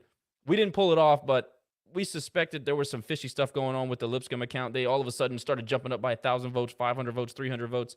So we got hosed a little bit, but I thought it was worth shouting out, and maybe we'll even get the managers on here to talk to us about it when episodes are lean during the offseason. But good bunch of dudes. Seemed very likable. We got to exchange some messages with them. Like them all. 5-0 season. Pretty cool. The manager games to me is a cool little wrinkle in college basketball that probably not a lot of people know about. So shout out to the Cajun managers. Cool season and cool thing. I kind of bought into the whole manager. They got thing. Screwed. I felt for him, man. Yeah, that's not cool. I saw the screenshots. 1,000 extra votes. Come on, man. We were tied, and then all of a sudden, a minute later, Lipscomb gets 1,000 extra votes. Are you kidding me? Are you kidding me? 1,000 fans. So come on, that man. makes no sense to me. Our managers and Lipscomb, okay, they had over 5,000 votes. They had some P5 schools with less than 1,000 votes. Come on. I know there's something about that, man. There's something fishy about that. I'm sorry. No, there's something fishy about that. Anyway, I was going to get into the stats for basketball, but we'll pass that up. If you guys want to look at it, it's pretty interesting. I'll do it quickly. Jordan had 16. Kobe Julian, unbelievable game, 15 points. He added 3 rebounds, 11 for Jalen off the bench, which was huge. Terrence Lewis added 8 and 5. Not a whole lot to talk about. You guys watched the game. It was kind of gritty. We were talking about points off of turnovers. The Cajuns actually scored 28 points off of Tennessee, 14 Tennessee turnovers, and Tennessee only scored 12 off of our 16, which is a little bit surprising. Cajuns shot 40%. Volunteers shot 45%. We got out rebounded by 7. I'm getting ahead of myself. Trying to do this quickly, but it was what it was. It was a nip and tuck game. Better luck next year, all that good stuff. We'll talk some basketball when it is appropriate. Baseball. Jackson State came to the Teague and basically beat themselves. We didn't really have to even show up to win the game.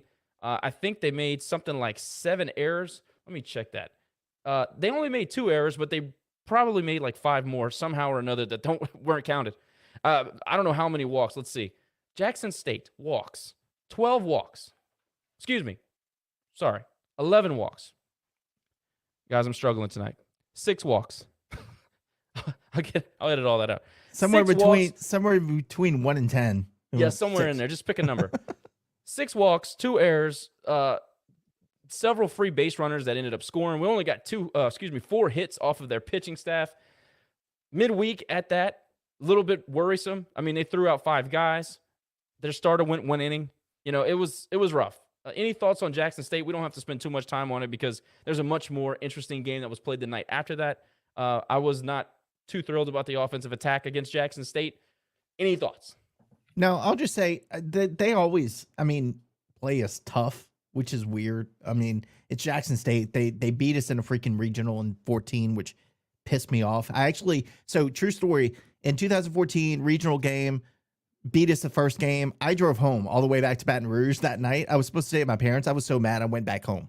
I didn't even want to be anywhere around Lafayette. So, no, they always play us tough, and we struggle against off-speed pitchers, and that was the story of the game. But we found a way to win, and we won 7-0. So I can't really complain. Yeah, you put a 4-spot up in the first inning and yeah, cruise from there. For me, the pitching staff was the highlight. McGehee looked really good in his first debut since, I think, opening weekend. He struck out 2, no walks, which is my favorite thing, only gave up a hit. Cooper Rawls comes in and gives you 5. 1 hit baseball, 1 walk. Other than that, I mean, those are the biggest highlights. What did you think, Jerry? It's just one of those weird midweek games. When we went up 4-0, and when I saw JT hit or John Taylor hit that inside the park home run, I'm like, because again, I was sick that day. I'm listening to it in my room, and I'm just like, at that point, if we're getting inside the park home runs and scoring 4 runs to start the game, I'm like, well, this game's over already before it began. But then as the game went on, we didn't really get many hits. We didn't score many runs after that. And I'm like, it's kind of like we're sleepwalking to the finish line. But it was a cold night. It was kind of a weird night. The crowd really wasn't into it. It was just kind of a game that was there. But you still have to win those type of games. Because that's why I hate them. I hate those. I mean, look, if you lose, it's an RPI killer. You learn nothing because the opponent's nowhere near your level. You go out there and you're sleepwalking. You never know, somebody can run the ball out of the ballpark and you lose the game. I hate those games. I hate them, especially when the weather's bad. Nobody cares.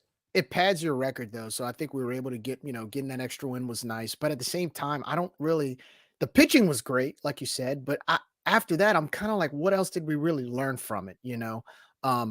If there was anything, I was more concerned about the bats because of the following day going to Biloxi. I'm like, we're not going to be able to hit like this against beat Mississippi State hitting like this. So I was glad to get the win, but we just kind of sleptwalked to get it, So yeah, I mean, there's really not much else to say about it. Agree. That's it. I mean, I'm glad we won. That's it. We looked like we were sleepwalking at the plate. Didn't love the approach. Whatever. We struggle against guys like that. It happens. I get it. But anyway, the Cajuns beat Jackson State 7-0, and basically Jackson State beat themselves. I said that at the top, and that's what I think. Really didn't have to do much. Max had 2 hits and 3 strikeouts, which is the most Max thing ever. Once he feels like he's starting to come around, he's got everything forward. He's swinging at pitches out of the zone. Poor Max. He's one of my favorite players, but we got to get some consistency out of Max. Anyway, the next day we go to Biloxi, like Jerry mentioned, and we take on Mississippi State, who I was surprised was not ranked. And I know that they're not really all that good of a team, but they're SEC, so I figured they'd just throw a number next to their name, for the hell of it, because they're supposed to do it, right? I mean, that's how the SEC rolls, baby. It just means more.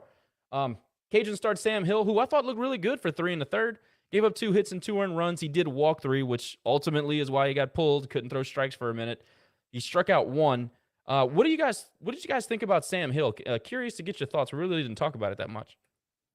No, I think I'm not going to say overperformed because obviously they recruited him here for a reason. We didn't know anything about him. My expectations were very low because I didn't know anything about the guy. And I think he performed well until he got into trouble. And then when he got into trouble, then we had to pull him. But it went down quick. Like, he could not find the strike zone. And when he got to that point, like, he was throwing it everywhere. So I think kudos to Seth and the staff for realizing, hey, It's time to get him out of there, and they did. But I think he put us in a position to win. I mean, he didn't go that deep into the game, so I'll back up with that. He put us in a good position to compete, and I just don't think offensively we did what we had to do to win the game. But that's not on Sam. That's not on the pitching staff. We got to do better than hit. What was it? 4-2 was the final score. Yeah. I mean, you got to do better than 2 runs in midweek against Mississippi State, who's not that great. They had one good pitcher. Well, he was okay. He threw really hard, but we didn't know where the ball was going to end up. Are you talking about Dome at the end? Yeah. No, they started Colby Holcomb, who I thought was actually pretty impressive. Okay, you're right. Holcomb was good. Yeah. Outside of that, I thought we had opportunities during that game, and we just didn't take advantage. So, yeah. Agree. Nick, I'm sorry, Jerry, did you have any thoughts on Sam or Holcomb? Holcomb was a national junior college first-team All-America. I think he won a national championship, too. But he was – I thought he had good stuff. I mean, that was his first start. He'd been coming – I think he had 6 appearances before that game. He was coming in relief, kind of got tagged a little bit. He had a 6 ERA. You don't really know much about him in limited appearances, but I thought he was fine. Obviously, we didn't do anything against him offensively. Yeah, I'll start with Sam. I really, like you said, I didn't know much about him. But I thought the first few innings, I mean, he was wheeling and dealing. He actually pitched pretty well. Again, like Nick said, I think it got to the point where once he started kind of getting into a little bit of a rut, it just kind of snowballed from there. And I think that's just lack of experience. I think sometimes when your first start is against Mississippi State, you have to have, you got to have sort of that fire to be able to keep you going. And I just think it kind of went out. But for the few innings he pitched, I thought he did a great job. I mean, I was very surprised because I didn't know what to expect from him. I didn't know if he would have gone in for 1 inning and just gotten rocked, or if he would have gone in for a few innings and given up 6 runs. I don't know, but he did a good job for his first appearance, and I'm hoping that Coach Deggs and Tibb and those guys use him a little bit more in the midweek, because I think he looks like somebody that has potential to get better. As far as Holcomb, I mean, he was good. There was nothing really about him like that. He didn't really throw anything fancy. There was really nothing that we couldn't hit. We just couldn't get on base. I noticed we made some good contact on a few of his pitches, but we just couldn't put the ball in play and get base hits from him. There were some opportunities we had with him against what he threw at us, but for the most part, I mean, he was good. He was a good solid SEC pitcher, and I thought that Mississippi State, they pride themselves on pitching, but at the same time, we didn't really capitalize. We had opportunities when we were able to get on base a few times, and we couldn't score runs. And I don't care if it's Mississippi State or anybody in our league. If you can't score runs, or if you can't get those runners home, it doesn't matter. You're not going to win. And I thought that was kind of the epitome of Wednesday night, where we had a few good base hits. We had some guys that were able to had some discipline, and we actually made some decent contact. But just, when you play a team like Mississippi State, it doesn't matter if it's a weekend series or a Wednesday night game. When you have opportunities, it's imperative that you capitalize. I mean, it is a must, because against a team like that, you really don't know how many opportunities you're going to get. And I just thought we blew a lot of chances on Wednesday to score some more runs and really have a chance to win the game. I mean, we still had a chance to win the game in the 8th inning, but it was just one of those games where you scratch your head going, man, why can't we finish the job? Yeah, Jerry. And I'm just going to say before I turn it back over to you, Josh, look, timely hitting, I think it was what we were lacking, because Hoodie was Hoodie. He does what he does. And Ben Robichaux, man, that I feel like that was his coming out party. And he continued to perform through the weekend.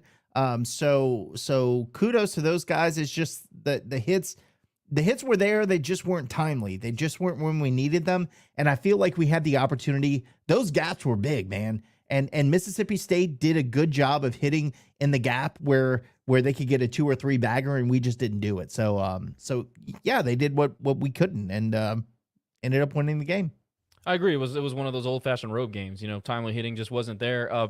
Per Jeremy Moody, who I'm assuming that is connected to a Moody on our current team, possibly, says Sam Hill has a national championship as well. I did not know that. Thank you for telling us. Obviously, he's capable. I thought he had good stuff. I know that he had some injury issues. Pretty sure that's correct. Some injury issues in the fall, so we didn't know much about him. I think that's correct. I might be thinking about somebody else. But regardless, Sam Hill had good stuff. He kept him off balance early. He did everything you wanted him to do to get you off to a good start against a freshman. Well, he's a sophomore. Holcomb's a sophomore. But he's not a guy who started any games for Mississippi State. So if you come out of the gate with a solid first 3-4 innings, you feel like you can get some traction and start getting some runs on the board. Cajuns ultimately got 10 hits, scattered 10 hits, single runs in the 4th and the 8th. We left too many people on base. We had 9 left on base. And again, just strikeouts in big moments and unable to get the runner home with less than 1 out, with less than 2 outs when we had guys in scoring position. Absolutely frustrating. I know that you want to get as much opportunities or as many opportunities for young guys in these type of midweek games. I just hate when we don't coach to win, and y'all can get mad at me for saying that. I don't care. We don't coach to win these RPI games anymore. Now, Mississippi State's RPI is like 60 right now, but they're going to play in the SEC. So by default, that RPI is going to be in the 20s at some point this year if they even win an average amount of games, which I thought they were a pretty average team from what we saw. We didn't see dominant pitching like we've seen in the past when we played a Mississippi State or an LSU or whatever. They did not have dominant stuff. Now, Nate Dome, he was good. I mean, he was touching 97, 98. He had one pitch, but that one pitch was very good. So, I don't know. Overall, it was a lackluster game. Nick mentioned Ben Robichaux. I thought Ben Robichaux was the biggest thing to come out of that. Went 2 for 2, and in his 2 official at-bats after he came off the bench, that guy's a gamer. Had some big at-bats. I called them big boy at-bats on the Raging Review account. I thought that he stood in there, and he looked the part. And obviously, we'll talk more about him this weekend. He got inserted into the leadoff role this weekend. So, you know, I'm all about Deggs going with the hot hand. I'll be honest with you. Nick will back me up. When they released the lineup on Friday, I was not happy that Ben Robichaux was leading off, but I stopped and thought about it, and I said, you know what? He had some of the most encouraging at-bats in that game against Mississippi State where I didn't think we put up much of a fight.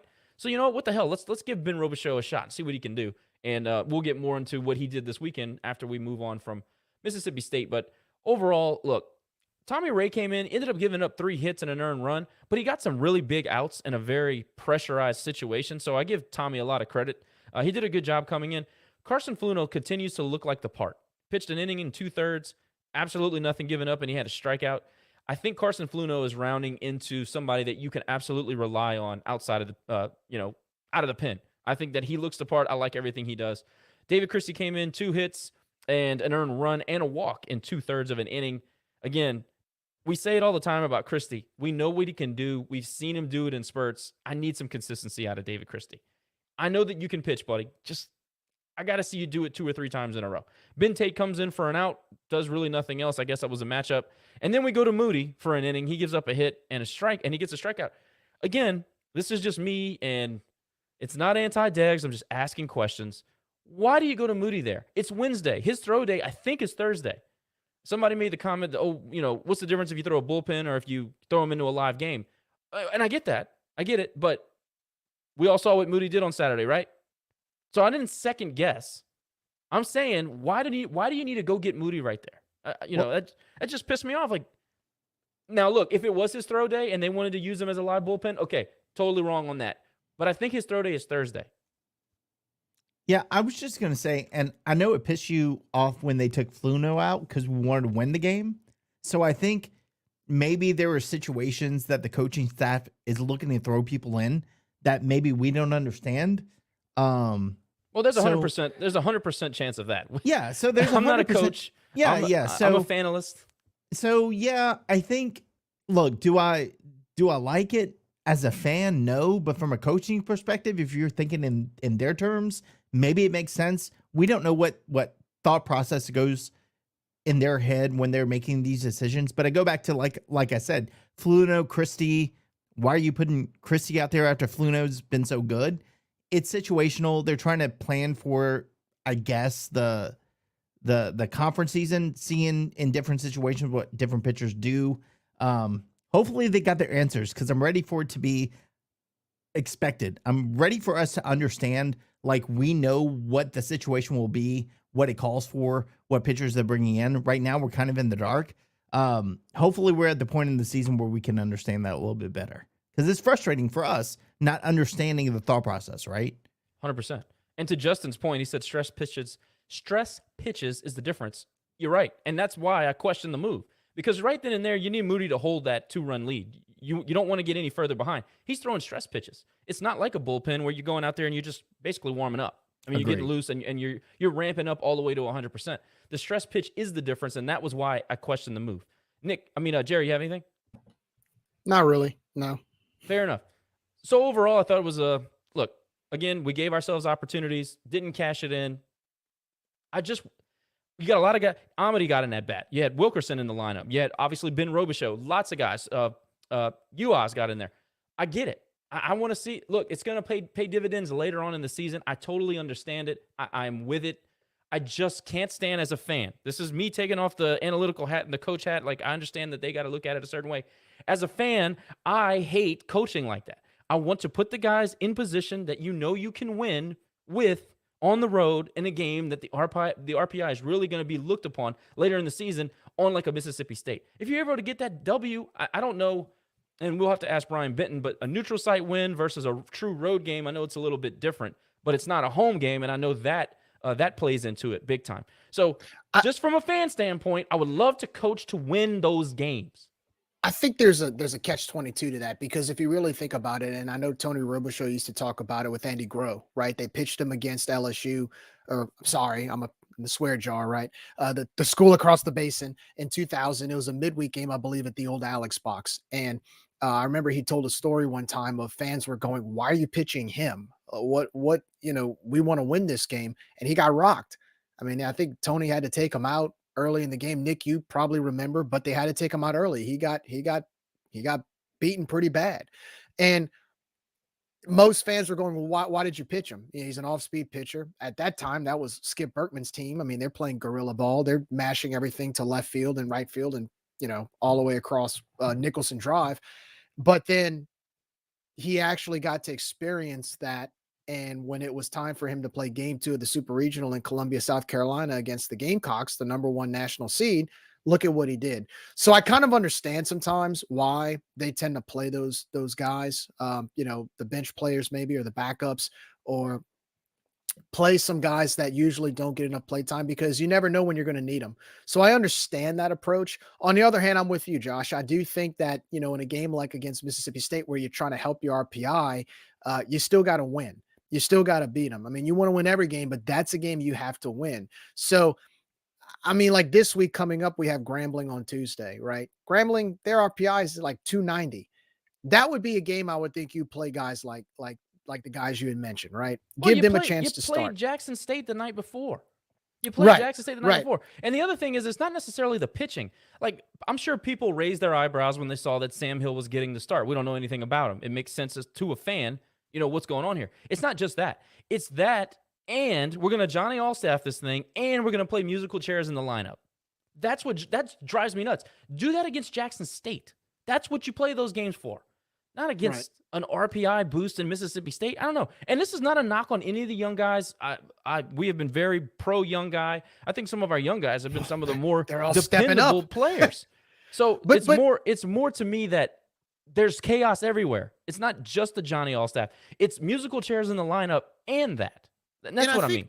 I think, and look, I can't read the coaching staff's mind. I'm not them, but I think also some of it is the fact that they probably want them to get that experience against a team like Mississippi State, only because you just never know when you're going to need them. I mean, if you say, for instance, we play Southern Miss in Hattiesburg the last weekend, you may need one of those guys to step up and pinch hit if somebody else goes down. Knock on wood that it doesn't, but you just never know.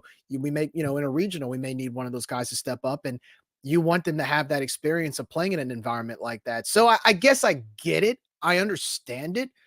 But on the other hand, I also want to win. So to me, it's a catch-22. It's kind of like, what do you do? What's more important? Do you want to win that game, or would you rather let these younger guys experience that, so when the time really comes to win a regional game or a chance to maybe go to Omaha, when they step up into that batter's box, do they have the mental capacity to say, "Oh, I remember this time, back in March when I was in Biloxi playing Mississippi State in a sellout crowd in a minor league park with all people wearing maroon. It wasn't so bad." So it's kind of again, I look at the story of Andy Groh. I mean, look at what he did for him. I mean, his performance against South Carolina, if he doesn't get rocked at Alex Box, maybe he's not pitching like that against South Carolina. Maybe we don't go to Omaha. So Well, I don't know. Andy was also a nightmare matchup for that lineup, and it was a brilliant move by Tony. It was beautiful. It was beautiful. It was, but still. Here's the thing. They played in front of 5,000 people in Biloxi. It wasn't like they were at the Dude, okay? So that's one thing. The other thing is, I will say, if your RPI is not, say you have a higher RPI because you beat Mississippi State and you're in a better situation in the postseason, it gives you a chance to move on even more. Nick, you break the tie. But here's the deal. Let's get Brian Benton on because he explained this to you and me, Jerry, earlier last year when we were talking about RPI. It doesn't always benefit you to win in certain situations. It's all about how you schedule. And he went into the molecular detail of like scheduling RPI and all this stuff. And it doesn't necessarily mean that if we won that night that our RPI would take this huge hit up. It doesn't, because it's a neutral site game against an okay RPI team. And yeah, they may go up and down, but there's so much more into that. And Brian himself told us he consults teams on how to schedule and how to play and what games mean what. If you don't think our coaching staff is tied into that some way, shape, or form with somebody giving them RPI guidance, then I think we're crazy. I think they are tied into that. I think they understand the impact. And it seems like, to me, it meant more to them to get experience rather than the win. So that tells me they know something maybe we don't have. We aren't privy to understanding the true impact of things, how they progress down the road. So I'm just going to say that Brian would probably be a better authority on that and tell us how it impacted us more than I can. But I think I feel like they have the understanding more than I may have on what this impact truly was. Impossible. Look, we know everything. What are you talking about? Of course we do. But I'm looking at it. I'm playing devil's advocate here because either way, I still want to win the game, but at the same time, I do get that some of these guys get experience. I mean, I know we want to win every game on the schedule, but there's probably a different line of thinking that the coaching staff has in that dugout that we don't know. I mean, look, Josh, you played baseball at one time. You were around the program. Nick, you're around the program. I've been around the program, but at the same time, there's a science to it. There really, when it comes to RPI, one thing that Brian proved to me is that there is some crazy, intricate science to all of this that is so beyond like how fans think that maybe there's something in the background that, like you said, we really don't know why they do what they do and why maybe Degg sets the lineup the way he does against a game like this. I don't know. Well, whatever it is, it's freaking infuriating. I just want to win. Kyle DeBarge continues to be in fuego. Had 3 hits and an RBI. And Mason Zambo, I did it again. Mason Zambo had the other. Zamboni had the other RBI. Hoodie, of course, continues his assault on college baseball pitching. Had 2 hits. UAS had a hit. And I think that wraps it up. No, we mentioned Ben earlier. 2 hits, 2 for 2 and 2 official at-bats. So some good things came out of that game. It wasn't a victory, but we played hard with a lot of young guys. Pitching staff did what they had to do for the most part. You like a few of those walks back, like we always say, seems like every week. But anyway, Cajuns fall to Mississippi State 4-2 in Biloxi in front of 5,816 fans at the MGM. And by the way, how did y'all like the 5 o'clock start? Yay or nay? No. No. Man. I'm good. Too early. Yeah. I mean, it's way too early for Jerry. He can't do anything before 8 o'clock. Come on. That's very true. I know. Well, the good news is I can have my TV on while I'm playing dad. So, but no, I just didn't like the early start. I mean, I'm more of a traditionalist. I like the 6 or 6:30 or 7 o'clock starts that we're used to. I think like the Wally Pontiff Classic used to start at 7 or 6:30. I know a lot of times if we play SEC schools, they usually start because of SEC Network, 6:30. We always start at 6. I'm just used to the later start.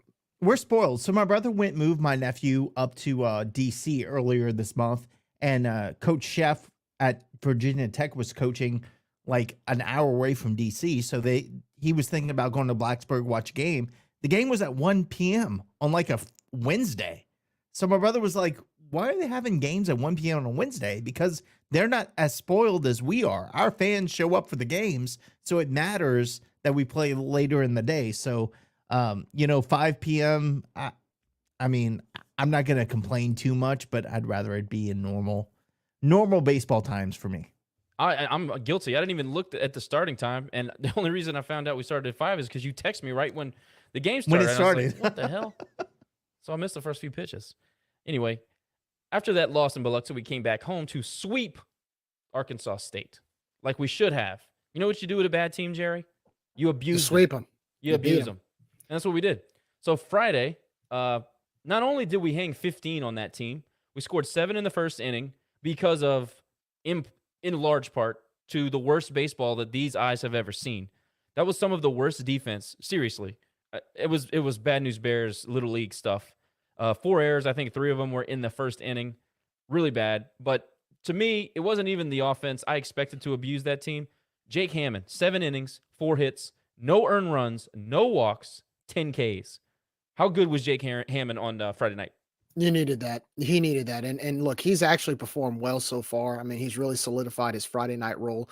But in a game like that, where you really have to respond to a disappointing loss to Mississippi State, I mean, this team came back guns blazing. I mean, 7 runs in the first inning. Jake he was just mauling batter after batter, and that's something it's kind of expected, not say expected when you play a team like Arkansas State, but it needs to be done, because there have been times where we've played some lesser competition and, we have expectations of pitchers and they just don't perform. So I thought Jake solidified that Friday night aura about him and he was able to get it done. So great performance by Jake on the mound on Friday night. Nick, what'd you see out of Jake? I'll echo that. Look, Friday night games that we've played so far, Rice, BYU, Campbell, like I feel like that gave us a good opportunity to get some pitches out there, get some experience out there, and I think it paid off this weekend. And look, Arkansas State is like 245 in the RPI, so I'm not saying they're world beater. Trust me, I know they're not a great team. Love Tommy Raffo, think he's a great person. Not sure he's going to see another year at Arkansas State after this year, but it's great to see him be that good in that situation. We needed to see that going into conference play, and it's just a good omen for things to come. So great to see it this weekend. Agree. Ben Robichaux gets inserted as the leadoff hitter. He has 2 hits and 2 walks, and his on-base percentage is now a bajillion. They can't keep him off the base paths. He has great at-bats. He doesn't swing at bad pitches. He's just very disciplined at the plate. For a young guy, he's got great presence about him. I really like him. Debo continues to smoke. He had 2 hits, had an RBI, and 5 official at-bats. Rock gets a hit. Landry Wilkerson was inserted later in the game. Didn't get a hit, but did get an at-bat. Hoodie continues his assault on college pitching. I'm going to just keep saying it. He has now reached base safely in every game that the Cajuns have played this season. Luke Uhas gets in, gets a hit. Zambo, 2 hits, an RBI. Julian Brock, he had 2 official at-bats and didn't do much. But what's good about that is that he got a break. You saw Clay Wargo come in on Friday and get his first ever college base hit. So that was a cool moment. And he got an RBI with that later in the game. So good to get Brock a rest because you know how it is with catchers, man. You can't run them into the ground. Glad to see that Clay Wargo came in and got a hit. And his parents and everything were very excited on Twitter. We got a lot of messages thanking us for giving us a shout out. So that was cool. John Taylor continues to have really good at-bats for this team. 2 walks and a hit. Peyton Lejeune did not, let's see. He got inserted, a pinch run? No, he walked and scored a run. That's what it was. Will Veillon still struggling at the plate. I think he's down to like 140. I don't know what's going on with Will. Maybe that injury is a little bit worse than we expected. Credit to him for trying to play through it. Connor Higgs, big time grand slam, like big bopper stuff. Hit it way out. I got to see Connor Higgs get more at bats because when that guy figures it out, he has stupid power, and he adds a element to this lineup. Especially if you can insert him in the 6-7 slot. You turn over the lineup after the top of the lineup takes their hacks. You turn that thing over and you get it to Higgs with men on base. That's a terrifying thought for pitching on the other end. Let's see. Max had a hit and 5 at bats. Did score 2 runs and did strike out twice. So that kind of pattern continues. But anyway, look, Jake Hammond was spectacular. He gets better and better each week. I love him in the Friday role. He showed you again. And look, Arkansas State is not a bad hitting club. They're not great by any means, but they got a couple of guys at the top of the lineup that can really hit. Braden, Cross, Jared, all those guys can really hit.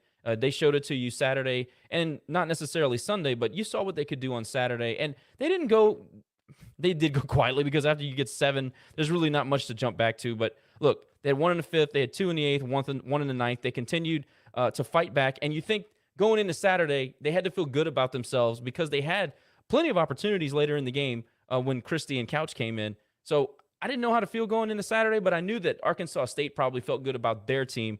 Anybody have any thoughts on the offense? I was just going to say, for Arkansas State, just to put it in perspective, they're like one of the top 10 teams in the country for doubles. Like, they hit doubles, and they showed it against us, right? They might not have hit a whole lot, but when they did, it was doubles. So they can hit the ball, like you said, and we did a good job of containing the damage. But before the season started, my brother said, hey, those young guys, they can hit the ball. Trust me, they can hit it. It's just a matter of getting them into the lineup, having the opportunity for them to be in the lineup, and them taking advantage of being in the lineup. And I think we saw that this weekend. And look, John Taylor, I'm a fan, man. That dude can not only hit. Let's talk about his defense. Are you kidding me? Oh, his defense has been the best part of his game, and I'll say the same thing for Zambo. Zambo's been killing it at first base. Insane. So that is good to see.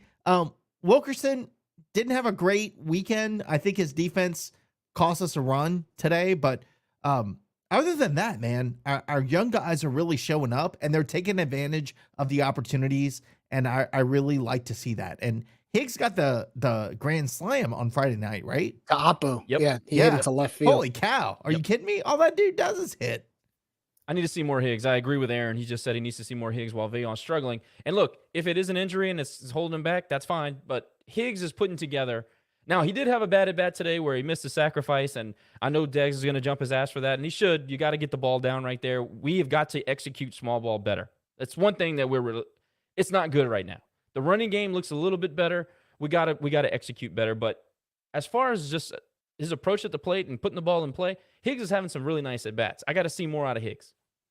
I love the fact that when you have a big lead like you did Friday night, that those guys do get to play. Like you said, Nick, it's next man up. I think one thing that Deggs prides himself on, or when Deggs' teams, what they pride themselves on is it's always going to be next man up. I remember in 2014, and I know 2014 is hard to compare to, but it's the same principle. I remember one game we had, I think we played Tulane that year. We beat them 16-0. And I want to say, I think it was Evan Powell. He really was kind of one of those guys that would come out late in the game with a big lead. He goes out against Tulane, hits a 3-run home in the left field.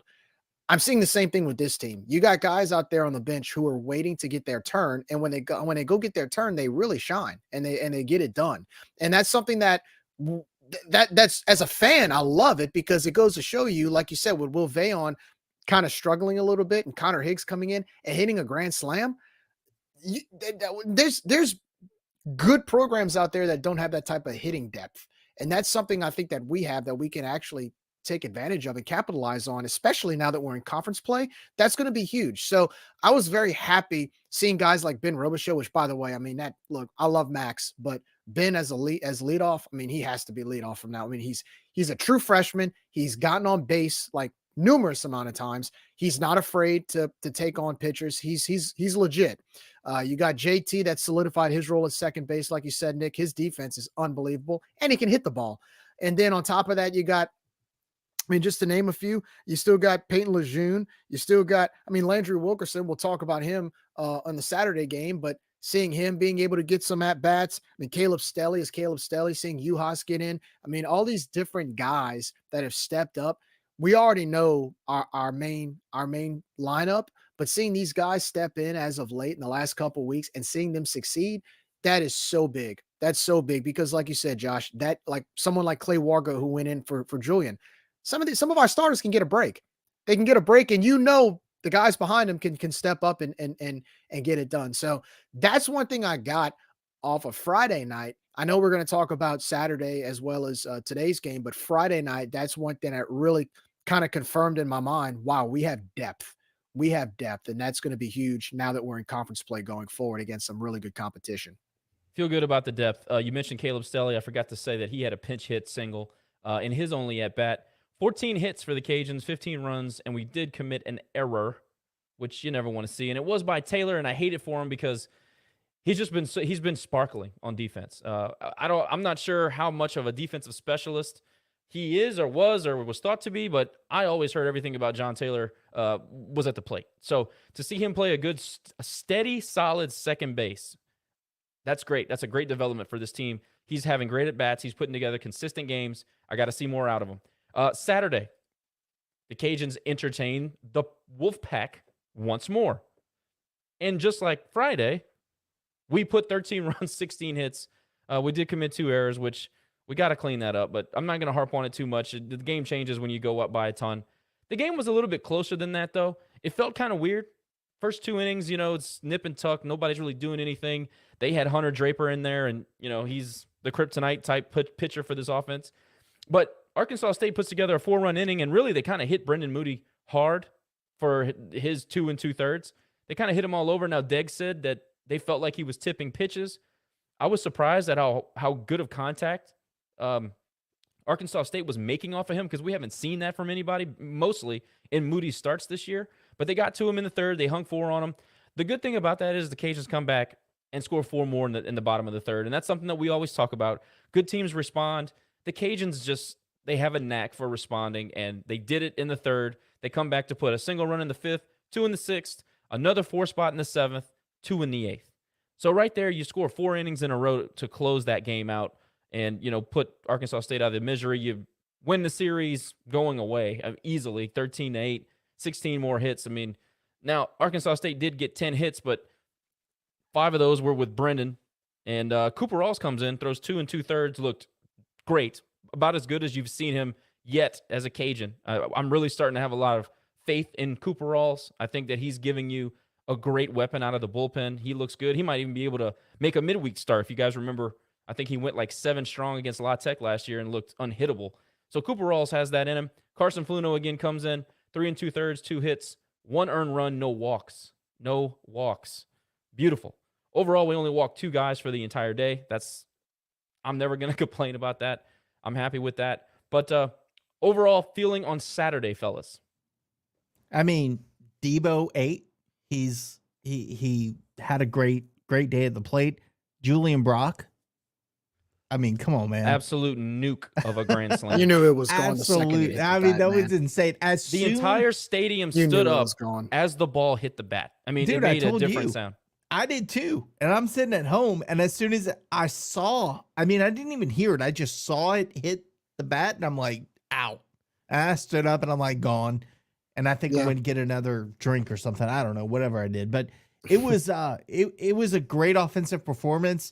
Again, Moody didn't have his best day, and that'll happen. I'm glad it happened now and not in the in the tournament later in the season. I think he'll be fine. But that happens. Fine. If he was tipping, that's exactly what happened. Yeah. And look, Rawls, like you said, came in and did a great job behind him and really stopped any further damage. But I think as a whole, just seeing our offensive firepower the first couple of games was encouraging. And look, we got some dudes on the roster, and we got some dudes in a lineup, and great. And look, I'm gonna say it again, Ben Robichaux. It started at Mississippi State, and he continues to swing a hot bat. So you got to ride it as long as it's hot, right? Yeah, look, you go down 4 runs, and to your point about how they lead the nation in doubles or top 10 in doubles. Look, they were hitting some gappers off of Brendan early on, and they got those 4 runs. My first reaction was more or less, we're down 4-0. Is this going to be something that's going to become a thing of just our day? Is this one of those days? It just happens, right? And they just were able to get hits. And the way we responded offensively, they score 4 runs. We answer with 12, 13 straight or something like that. That's just a mark of what good teams do. And when you put your head down and realize, okay, now they came to play. Now we got to play too. That's what we did yesterday. And just job well done by the bullpen. You're going to have games like that. Brennan had a bad game yesterday. It happens. I think moving forward, we need him. He's still a great pitcher for us. But I think now it's like you said, it's good that he learns it now. And then later on in the season, he'll just improve and get better. So I'm not worried about that as much. I just love the fact the way the team responded when down 4 runs, because it just goes to show you they knew they were better than this team, and they showed it. Shout out to Landry Wilkerson, first career home run. That was nice to see. And that's once again plays back to what I said about our guys off the bench. I mean, they're coming in and they're getting hits, and they want to have some fun too, right? So again, that's very promising. Both Friday and Saturday, it was very promising to me of seeing the depth we had. As far as the grand slam by Julian, I mean, Julian hits it. My first reaction, I told you guys this in a text message. I'm like, look, my first reaction was, okay, he obviously is going to hit it out the park. Is it fair or foul? And when I saw the Arkansas State left fielder just kind of stand there and watch it go, I'm like, then my next reaction was it into the pine tree or over the pine tree? Because it was such a no-doubter that it was such, I mean, it was a beauty. And look, when was the last time we hit back-to-back grand slams in 2 days? I mean, the swing power of this team right now and what we saw, I mean, we hit 4 home runs on Saturday. Well, 4. the wind was blowing dead out, I don't know, maybe 20, 25 miles an hour to left field. So but still, man, that did help. But I just want to be fair. It's a hard park to hit out of, man. I mean, look, the Teague is not an easy place to hit home runs. And the fact that we got 4 home runs was nice to see, but it was just nice the way we responded. We didn't, we get behind, it didn't matter. They score 4 runs, we score 13. So, I mean, what more could you ask for at that point? Oh no. I mean, look, they got to hit into the same wind that we did. So, I just like to, I'm messing with the guys, basically, is what I'm doing. Wind was blowing out. They're going to say, oh, it wasn't that bad. It wasn't that bad. No, it was blowing straight out. Anyway, stop me if you've heard this before. Ben Robichaux, 2 hits. Kyle DeBarge, 3 more hits and 5 official at-bats. Rock, no hits, but he did impact the game, had an RBI, scored 2 runs, and walked twice. Hood continues to hit. By the way, terrible strikeout call on Rock in that game where the ball was like 8 inches off the plate. Way up. They called him for strike 3. Up. Yeah. The zone all weekend was just dumb. Terrible. And the thing about Rock is, like, Rock's not going to challenge a call. Like, he's not one of those guys. Like, he's competitive and he's focused, but he's an old school baseball guy. Like, you're not, he doesn't seem like one of those players that will challenge a home plate umpire. And I mean, it showed he wasn't happy. So to me, that's on the umpire. If Rock is challenging you at the plate, because I kind of consider Rock kind of one of those classier baseball players that's like, how can you describe it, Josh? Like, he's a stoic guy. His personality is stoic. He's stoic, but he had a grimace on his face. Oh, he had a grimace. That's true.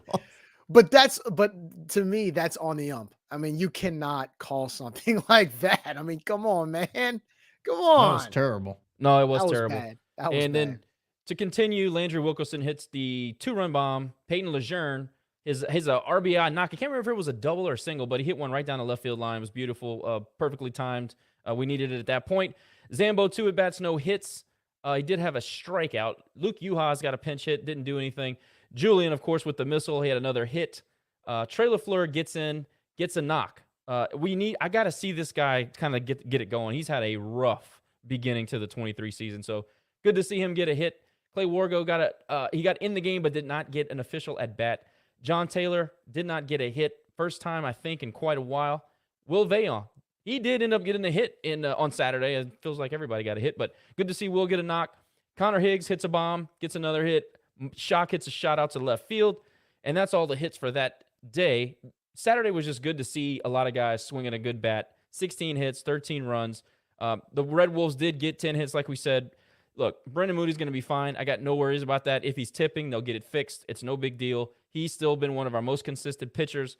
Overall, it was fun to be at the ballpark on Saturday. Home runs are fun. Jacks, breakbacks, all that stuff.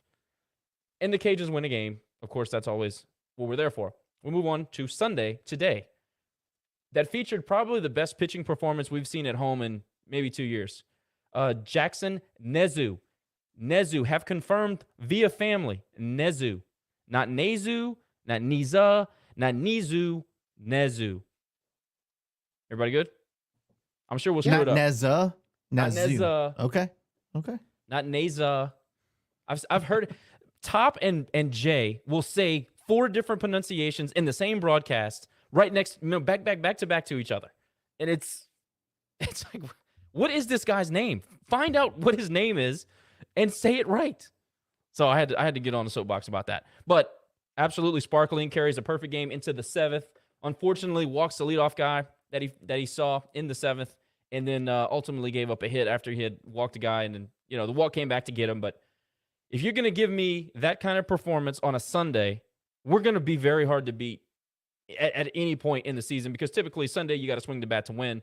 And we didn't necessarily do that today because their guy that they had going was very effective, Kyle Carmack. I mean, he had 5 solid, 4 hits, no earned runs, walked 3 guys, struck out 4. Then they brought in Erwin Butts for 3 innings, 4 hits. Grow up, guys. Is that you giggling, Jerry? I can't see. Who's giggling? I'm on mute, dude. Yeah, me too. What are you talking about? Guy's name is Butts. Look at this guy. Anyway, he goes 3 solid, 4 hits, 2 runs, 1 earned, a base on ball, and 2 strikeouts.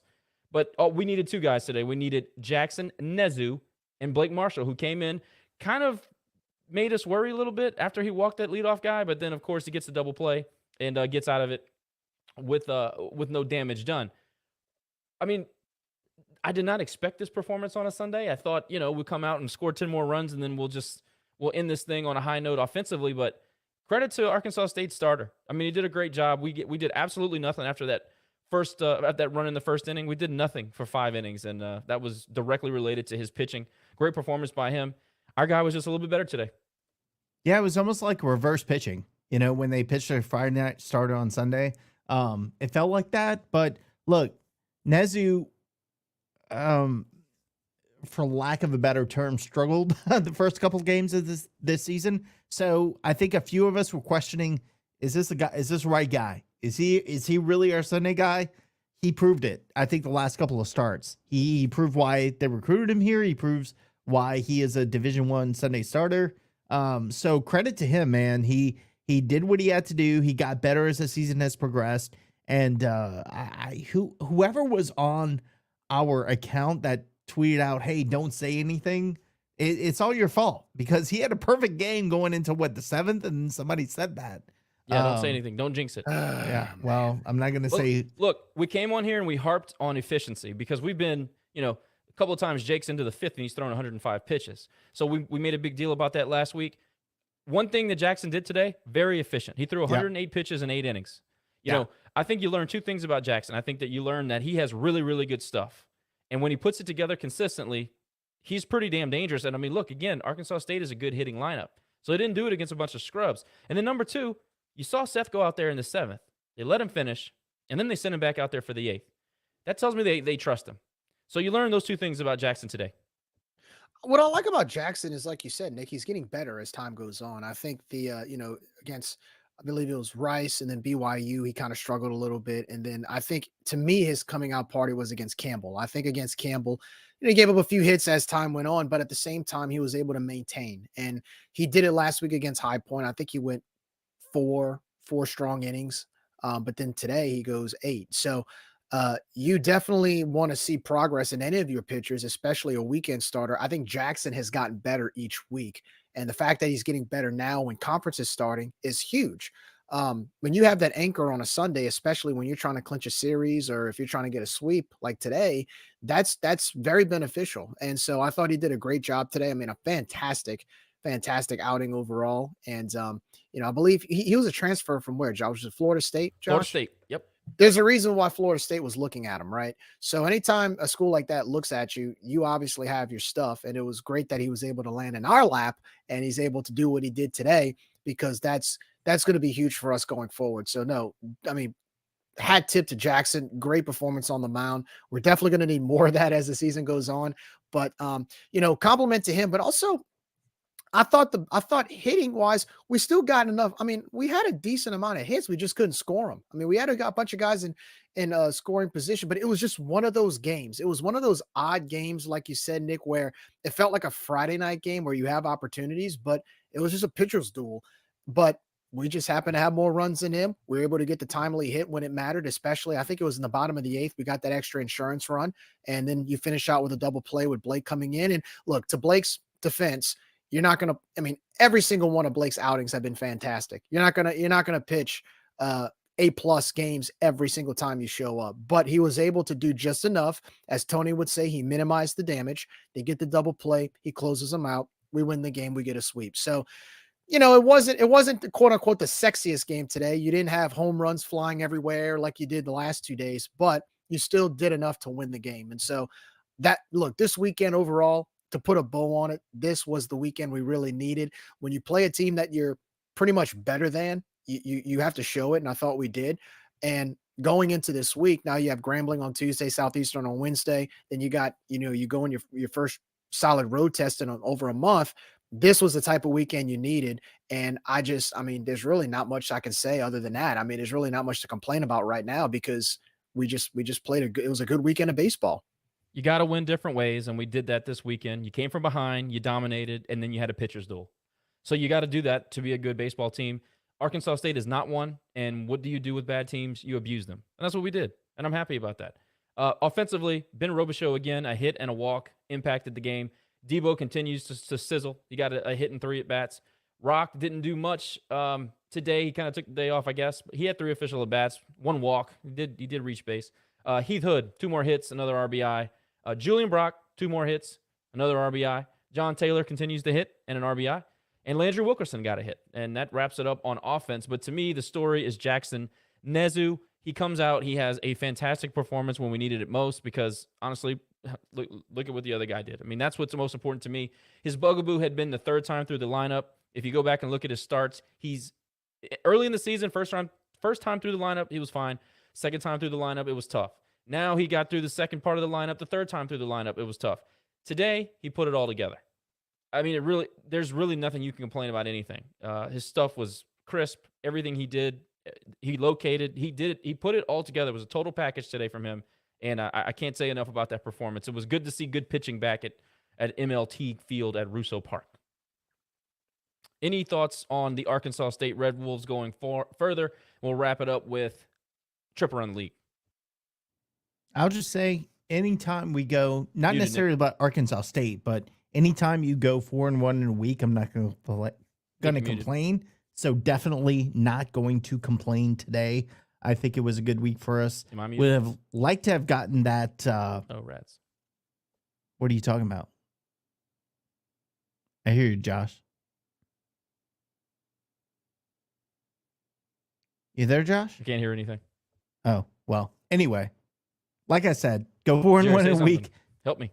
Go 4-1 in a week, and it's a good week for us. So I don't know. Yeah, no, I mean, we went 4-1 this week. I mean, it's a 5-game week, and look, you were able to get it done. Sure, we would have liked to win that Mississippi State game, but at the same time, right now, you're 14-6. I want to say it's probably one of the better starts we've had in quite a while. You're beating teams you're supposed to beat. You were able to, get a sweep to open up your conference schedule. So you did everything you had to do. And, moving forward, again, you have Grambling on Tuesday. You got Southeastern on Wednesday.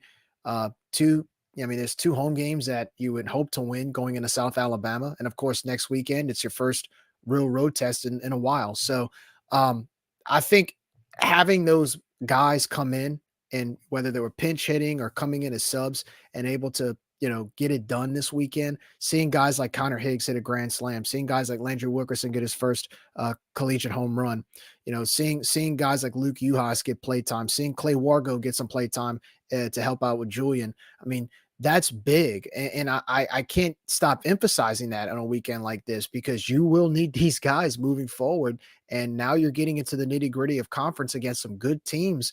That is huge. So, I'm just hoping that really we just keep this momentum going into this week. Of course, I'd love to see another 4-1 week, but it's baseball. You just never know. So keep winning, keep staying focused. And, I know we talk about the RPI as fans, but you got to get the RPI up too. That matters. And hopefully, starting Tuesday night, we keep this momentum going and we just get some more wins and pad up that record. Hopefully Josh can hear us now. Josh, you there? Nah, I don't think he can hear us. Looks like we are experiencing some technical difficulties. Man. What's going on? Uh-oh. Well, I hope everybody can hear us. I think it's just on Josh's then. I got you. But let me ask you this, Nick. While Josh tries to, okay. I can't hear anything. Sorry. Well, we hear you. Nothing. Everything is blank. We hear you. You can hear me? Yeah. Okay, cool. Well, I can't hear you, so I don't know how to proceed. Well, he can't hear us, so keep talking, Jerry. Yeah, I guess. All right. I guess I'll. This is what we'll do. Go ahead. Give me a second. I'll do quickly around the league, and then we'll sign off. Good enough? Okay. That'll work. All right. Yes. It was a tough day in the Sun Belt for the West. Troy gets swept at Georgia State. Arkansas State gets swept at Louisiana. South Alabama gets swept at Georgia Southern. UL Monroe gets swept against, oh man, I forgot, Old Dominion. I mean, I can't remember the last time the league, you know what, and I messed that up. Southern Miss is actually who lost to Georgia Southern. Sorry about that. Actually, no, that was right. I'm sorry. See, I've gone completely off the rails here, Nick. Texas State and Southern Miss is actually who played. Texas State beat Southern Miss in a really good series, 2-1. That was at Texas State. They had it got kind of nasty. The pitcher was doing some shenanigans that got him in trouble, and overall a good college baseball series. But Texas State, after really struggling the first half of the season, beat TCU in a midweek last week. They come back to play Southern Miss in their opening series for conference, and they beat them. Southern Miss has got problems. They walk a lot of people. Their pitching staff is not nearly what they expected. So there's going to be some growing pains in Hattiesburg. It'll be interesting to see where they round out, and I know we play them later in the season, but it'll be interesting to see where they fall. South Alabama looks horrible. I don't know what's going on over there. They thought they were going to be able to pitch. They cannot do it. I just don't. I don't know. Marshall. Who did Marshall play? Marshall played Coastal. No, excuse me. James Madison played Coastal. James Madison goes down. They did win a game in the series. They salvaged a game. But Coastal looks like a pretty well-oiled machine. They're scoring a lot of runs. I'm not looking forward to playing them. Of course, I never look forward to playing them in anything because I hate their guts. But anyway, look, it has been a fun episode. The league is shaping out. It finally started. League play is in full swing. I'm sorry that the sound went out and made it difficult, but these things happen. And I have no sound still in the soundboard. But anyway, everybody, thanks for participating. If you would, please take some time to subscribe to the show. Like, rate, review, share, friends, family members, social media pages, what have you. We do this on Sundays. We recap the week in baseball, and this show had a little bit of basketball in it and some spring stuff like golf and track and things like that. By the way, shout out to the girls for sweeping USM in softball in Hattiesburg. That was fun, and run ruled them today. So it's always good to beat the Golden Eagles. So shout out to softball. But no, just want to let you guys know that Sundays is when we do this. So if you can participate, get in the Twitter space. We have a phone number that you guys can call, and Nick flashed it earlier. It's on the Twitter account and all over the different pages that we're on. We love having your thoughts. We do it for the fans, so it's always good to have you guys involved. But for Nick and Jerry, I think I speak for those two guys where I say thank you guys for joining. We look forward to seeing you next week. Jeez, I got to get out of here. And we're going to do it all over again. Good night. Farewell.